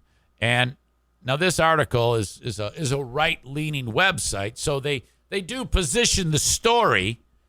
But I believe that this is true. They position it in a way that a person who leans right would be sympathetic to what they're saying. But I kind of think that this is true.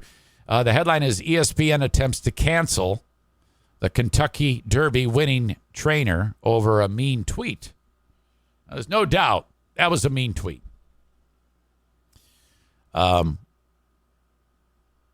This article reads, on Saturday, history was made at the Derby because of what I already talked about. Absolutely remarkable. Reed sat down for an interview with ESPN to discuss the race and the after effects, at least at first.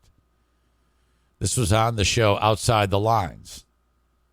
I used to watch that all the time, Bob Lee. The host is a man named John Barr.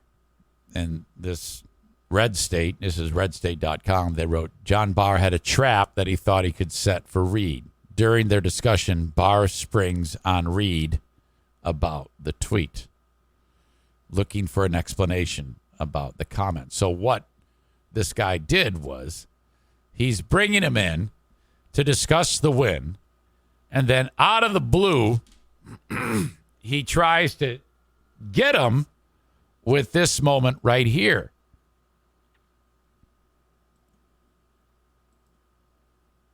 Of the United States, I have to ask you, was that your actual account, and was that a tweet from you? And if so, what do you have to say about that?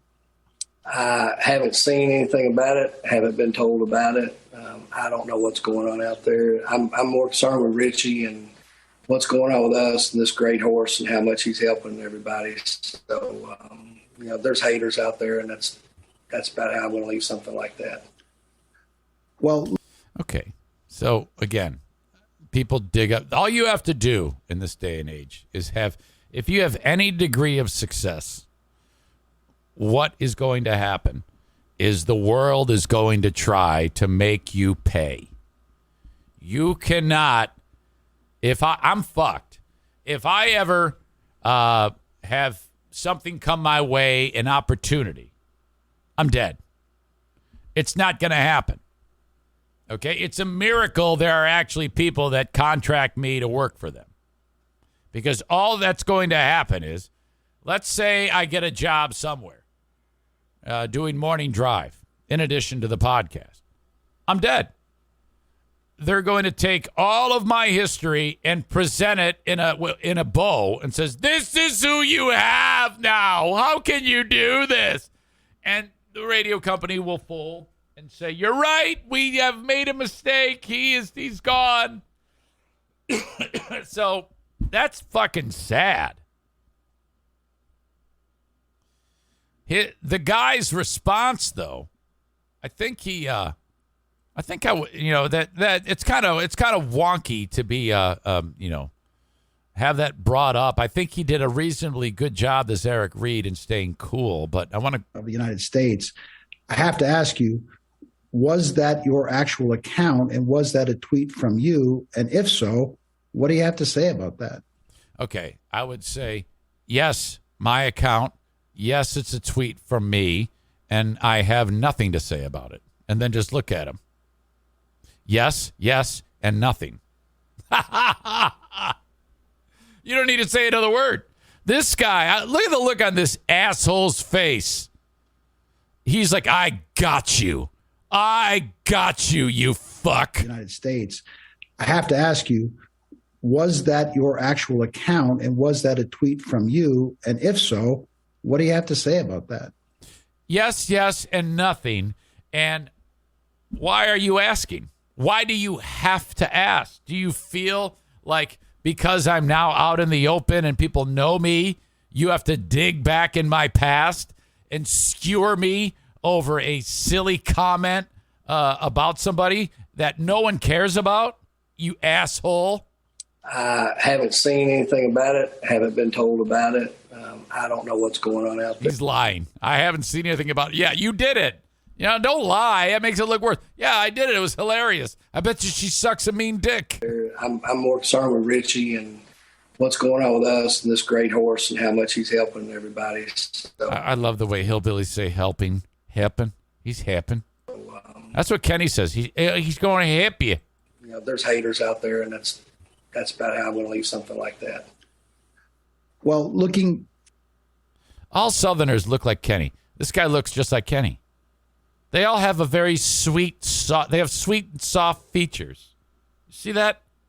Look at that guy. He's a gentleman. He's so nice. Yeah. We just want to help people. Question from Maine Chris, 87. Eric, will you ever post some cooking content? I would love to. Because every time I talk about making something on here, I know it makes you hungry. And I love to kind of like talk when I'm doing it. I think it would be fantastic. I even have the way that I would do it down. I mean, I would shoot the footage, make the video, roll the video in here and narrate it.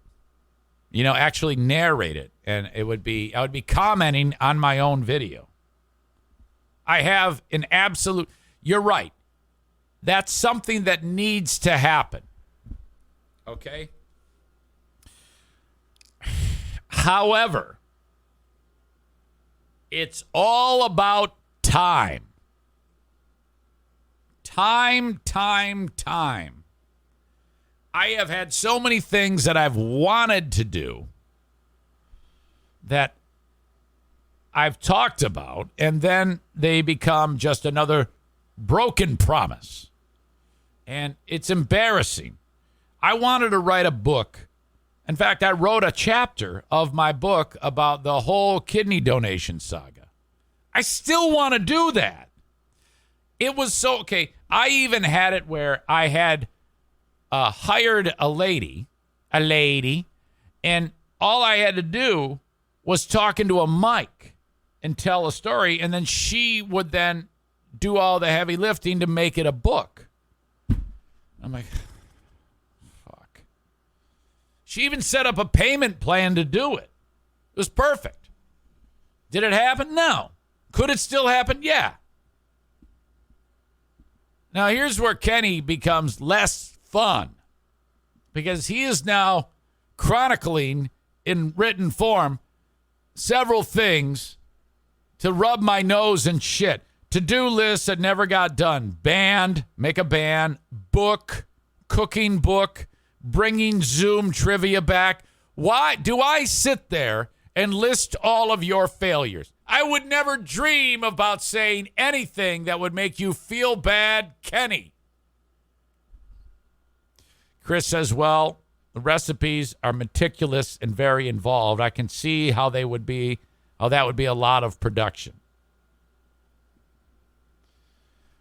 You're right, though. I would enjoy doing it and making it, but I'm still spread too thin. Honestly, I'm spread too thin. And that sounds very sexual. I'm spread too thin. But I am.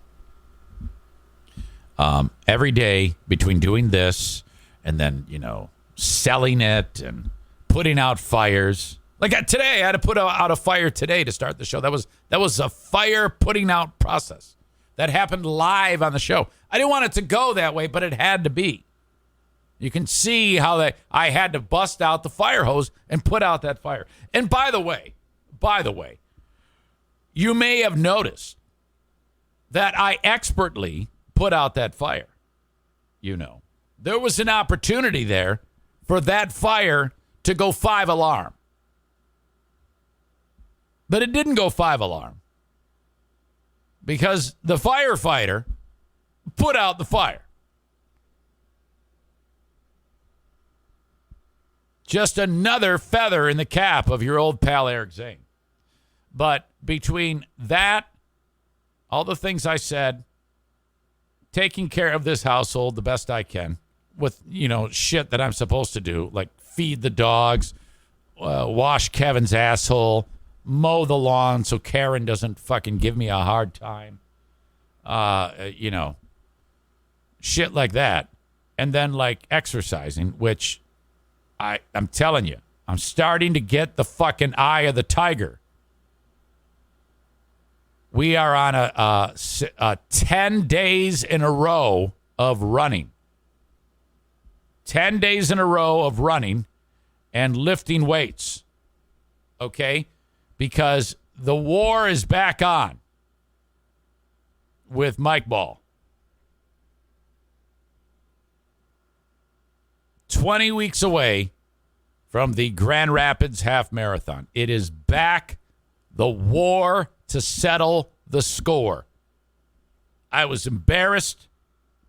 I've licked my wounds, and I am now prepared to slay this giant. Yesterday, after the workout, I had some recovery food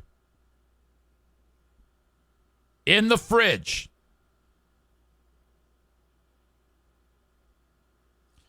A container of B-Dubs wings. Those vanished. Next up, Fruity Pebbles. Next up, Peanut Butter Crunch. 2 bowls. Boom. There you go. Now that is how you do it. Maine Chris says, I have 2 young kids, and when I get tired coaching, landscaping, opening the pool, handyman projects, I ask myself, what would EZ do? Thank you, Chris. Nick says, your best bet would be to get Mike Ball to dangle some little Debbie in front of your face. Another knifing. This show, today in particular, has been ripe with horrible knifings. Rick told me to go fuck myself. I had to squelch that. I think that's okay now. I mean, I don't want that to happen. I love him. That was horrible. That broke my heart. All right.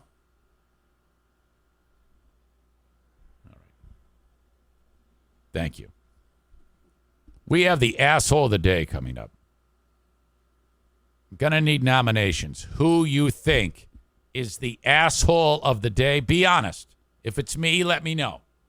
If I've done something that's too much for you, let me know. I need your votes for the asshole of the day. It could be Alex Jones. It could be the people that support Alex Jones. Whatever. From what you've heard in the last nearly 2 hours, I need an asshole of the day. All right. Hey, you can get my merchandise at ericzaneshow.com. You see, that's all I'll say. Tons of different T-shirt styles. I'm not going to yell at you, though. Let me help your business. If you have a business and you want me to spread the word about your business, send me an email. eric@ericzaneshow.com. Thank you. Irvine's Auto Repair, Grand Rapids Hybrid and EV. Fixing cars in West Michigan for many, many years. They just more than doubled the size of their capacity to work on those cars, and that is awesome. And they've got all the bases covered. Locally owned, veteran-owned, lady-owned. The lady is a veteran, okay? That's Jamie. She's in charge. That's Megan's sweet mother, okay? And then she is married to Eric. He owns 49%. See what I did there? Megan is number 3, maybe number 2, you know? She doesn't have an ownership stake yet, I don't think, but I would say if Jamie says Megan's number 2, she's number 2, and I don't know. But anyway, Irvine's Auto Repair, Grand Rapids Hybrid NEV, servicing all makes and models, foreign and domestic, with the exception of Volkswagens. Okay, whether it's preventative maintenance, something that just went crazy. Hey, a bunch of lights just went off on this car. Can you help me? Could be an older vehicle, could be a newer vehicle. This is true when it comes to EVs and hybrids. All the dealerships, they can do like basic stuff, but then if something a little bit more complex comes their way in dealing with their customers, they very quietly call Irvine's. Hey, we get some help on this? And Irvine's is like, yeah, we can help you. You're going to pay for it, but we can help you. That's how that goes. The premier place to get your vehicle fixed in West Michigan, Irvine's Auto Repair, Grand Rapids Hybrid and EV. Constantly being re-educated and reprogrammed technicians, going to classes in all points and parts of the country to get updated knowledge on how to service these vehicles. Okay, gone are the days when you got some fat-ass grease monkey who's showing you the crack of his ass, who, you know, is going to spray some starter fluid in your carburetor and charge you $300. No, this requires vast amounts of training to get this done. The way the cars are built these days, the technicians need to be informed and educated. So that's how it works, okay? Irvine's Auto Repair, Grand Rapids Hybrid and EV. Then, of course, Joe Martinez, A&E Heating and Cooling. Thank you, Joe, for encouraging me to change my thermostat out on my own. You can do this, senor. You can do it. You can change your... Tu madre es una puta. You can change your thermostat, senor. Thank you so much. And, we got the AC tuned up, and now everything's great. And you can do this, too. I pay him once a year for the AC tune-up and the furnace tune-up, and then he's going to come back in 6 months and do the furnace. That's part of being on a schedule with Joe. All those pieces of equipment, because of the nature of the workload that they take, you can't just run them every year and expect them to perform at a high level every single year with no maintenance. If you don't get them serviced every year, it's slowly going to be diminishing in its workload or in its efficiency, whether it's the AC or the furnace, till it's working so hard to a point that it breaks. Okay, sensors get clogged, whatever it may be. Wear and tear on the unit. They're so good at this at A&E Heating and Cooling. They can give you an idea of when the furnace or the AC is going to be done, like, for good. You got a few more seasons left in this one. They know. It's like they're the AC and furnace whisperer. When they install new ones, they will put in the Comfort Maker brand of furnaces and air conditioners. Thank you. Call them 616-516-8579 today. All right. Asshole of the day.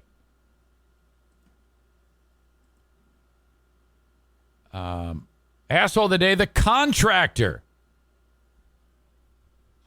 who stole the money. That would be, I forgot his name. I'm not going to look it up. I'm just going to write who it is. Where the hell is my dry erase? I don't see the... Hang on.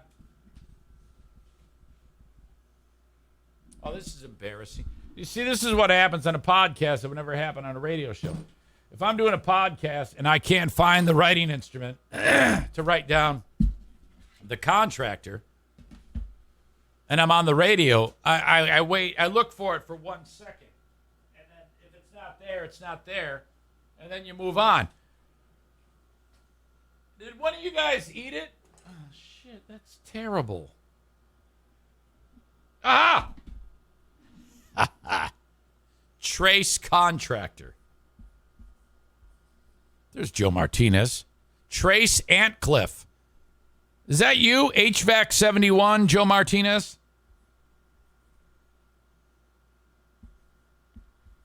Trace Antcliffe.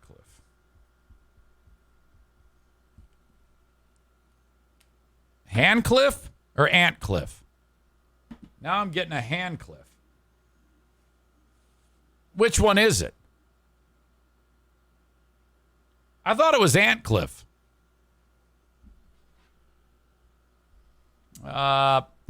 Cole says asshole of the day, 3-way tie. Trace Antcliffe, ESPN reporter, and people who don't like Fart Mike. Congrats to Trace Antcliffe. You are the asshole of the day, brought to you by TC Paintball and JM Synthetics. That is my time. Thank you for being here and enjoying the podcast. You are all exceptional, wonderful human beings, and I'm grateful for you. Have a wonderful rest of your Friday and a good weekend if you don't join me on the Patreon. I would love it if you would join me on the Patreon. Patreon.com/Eric Zane. More podcasting coming up on the Patreon. But thank you for listening to this one. Till next time, thank you. Bye-bye.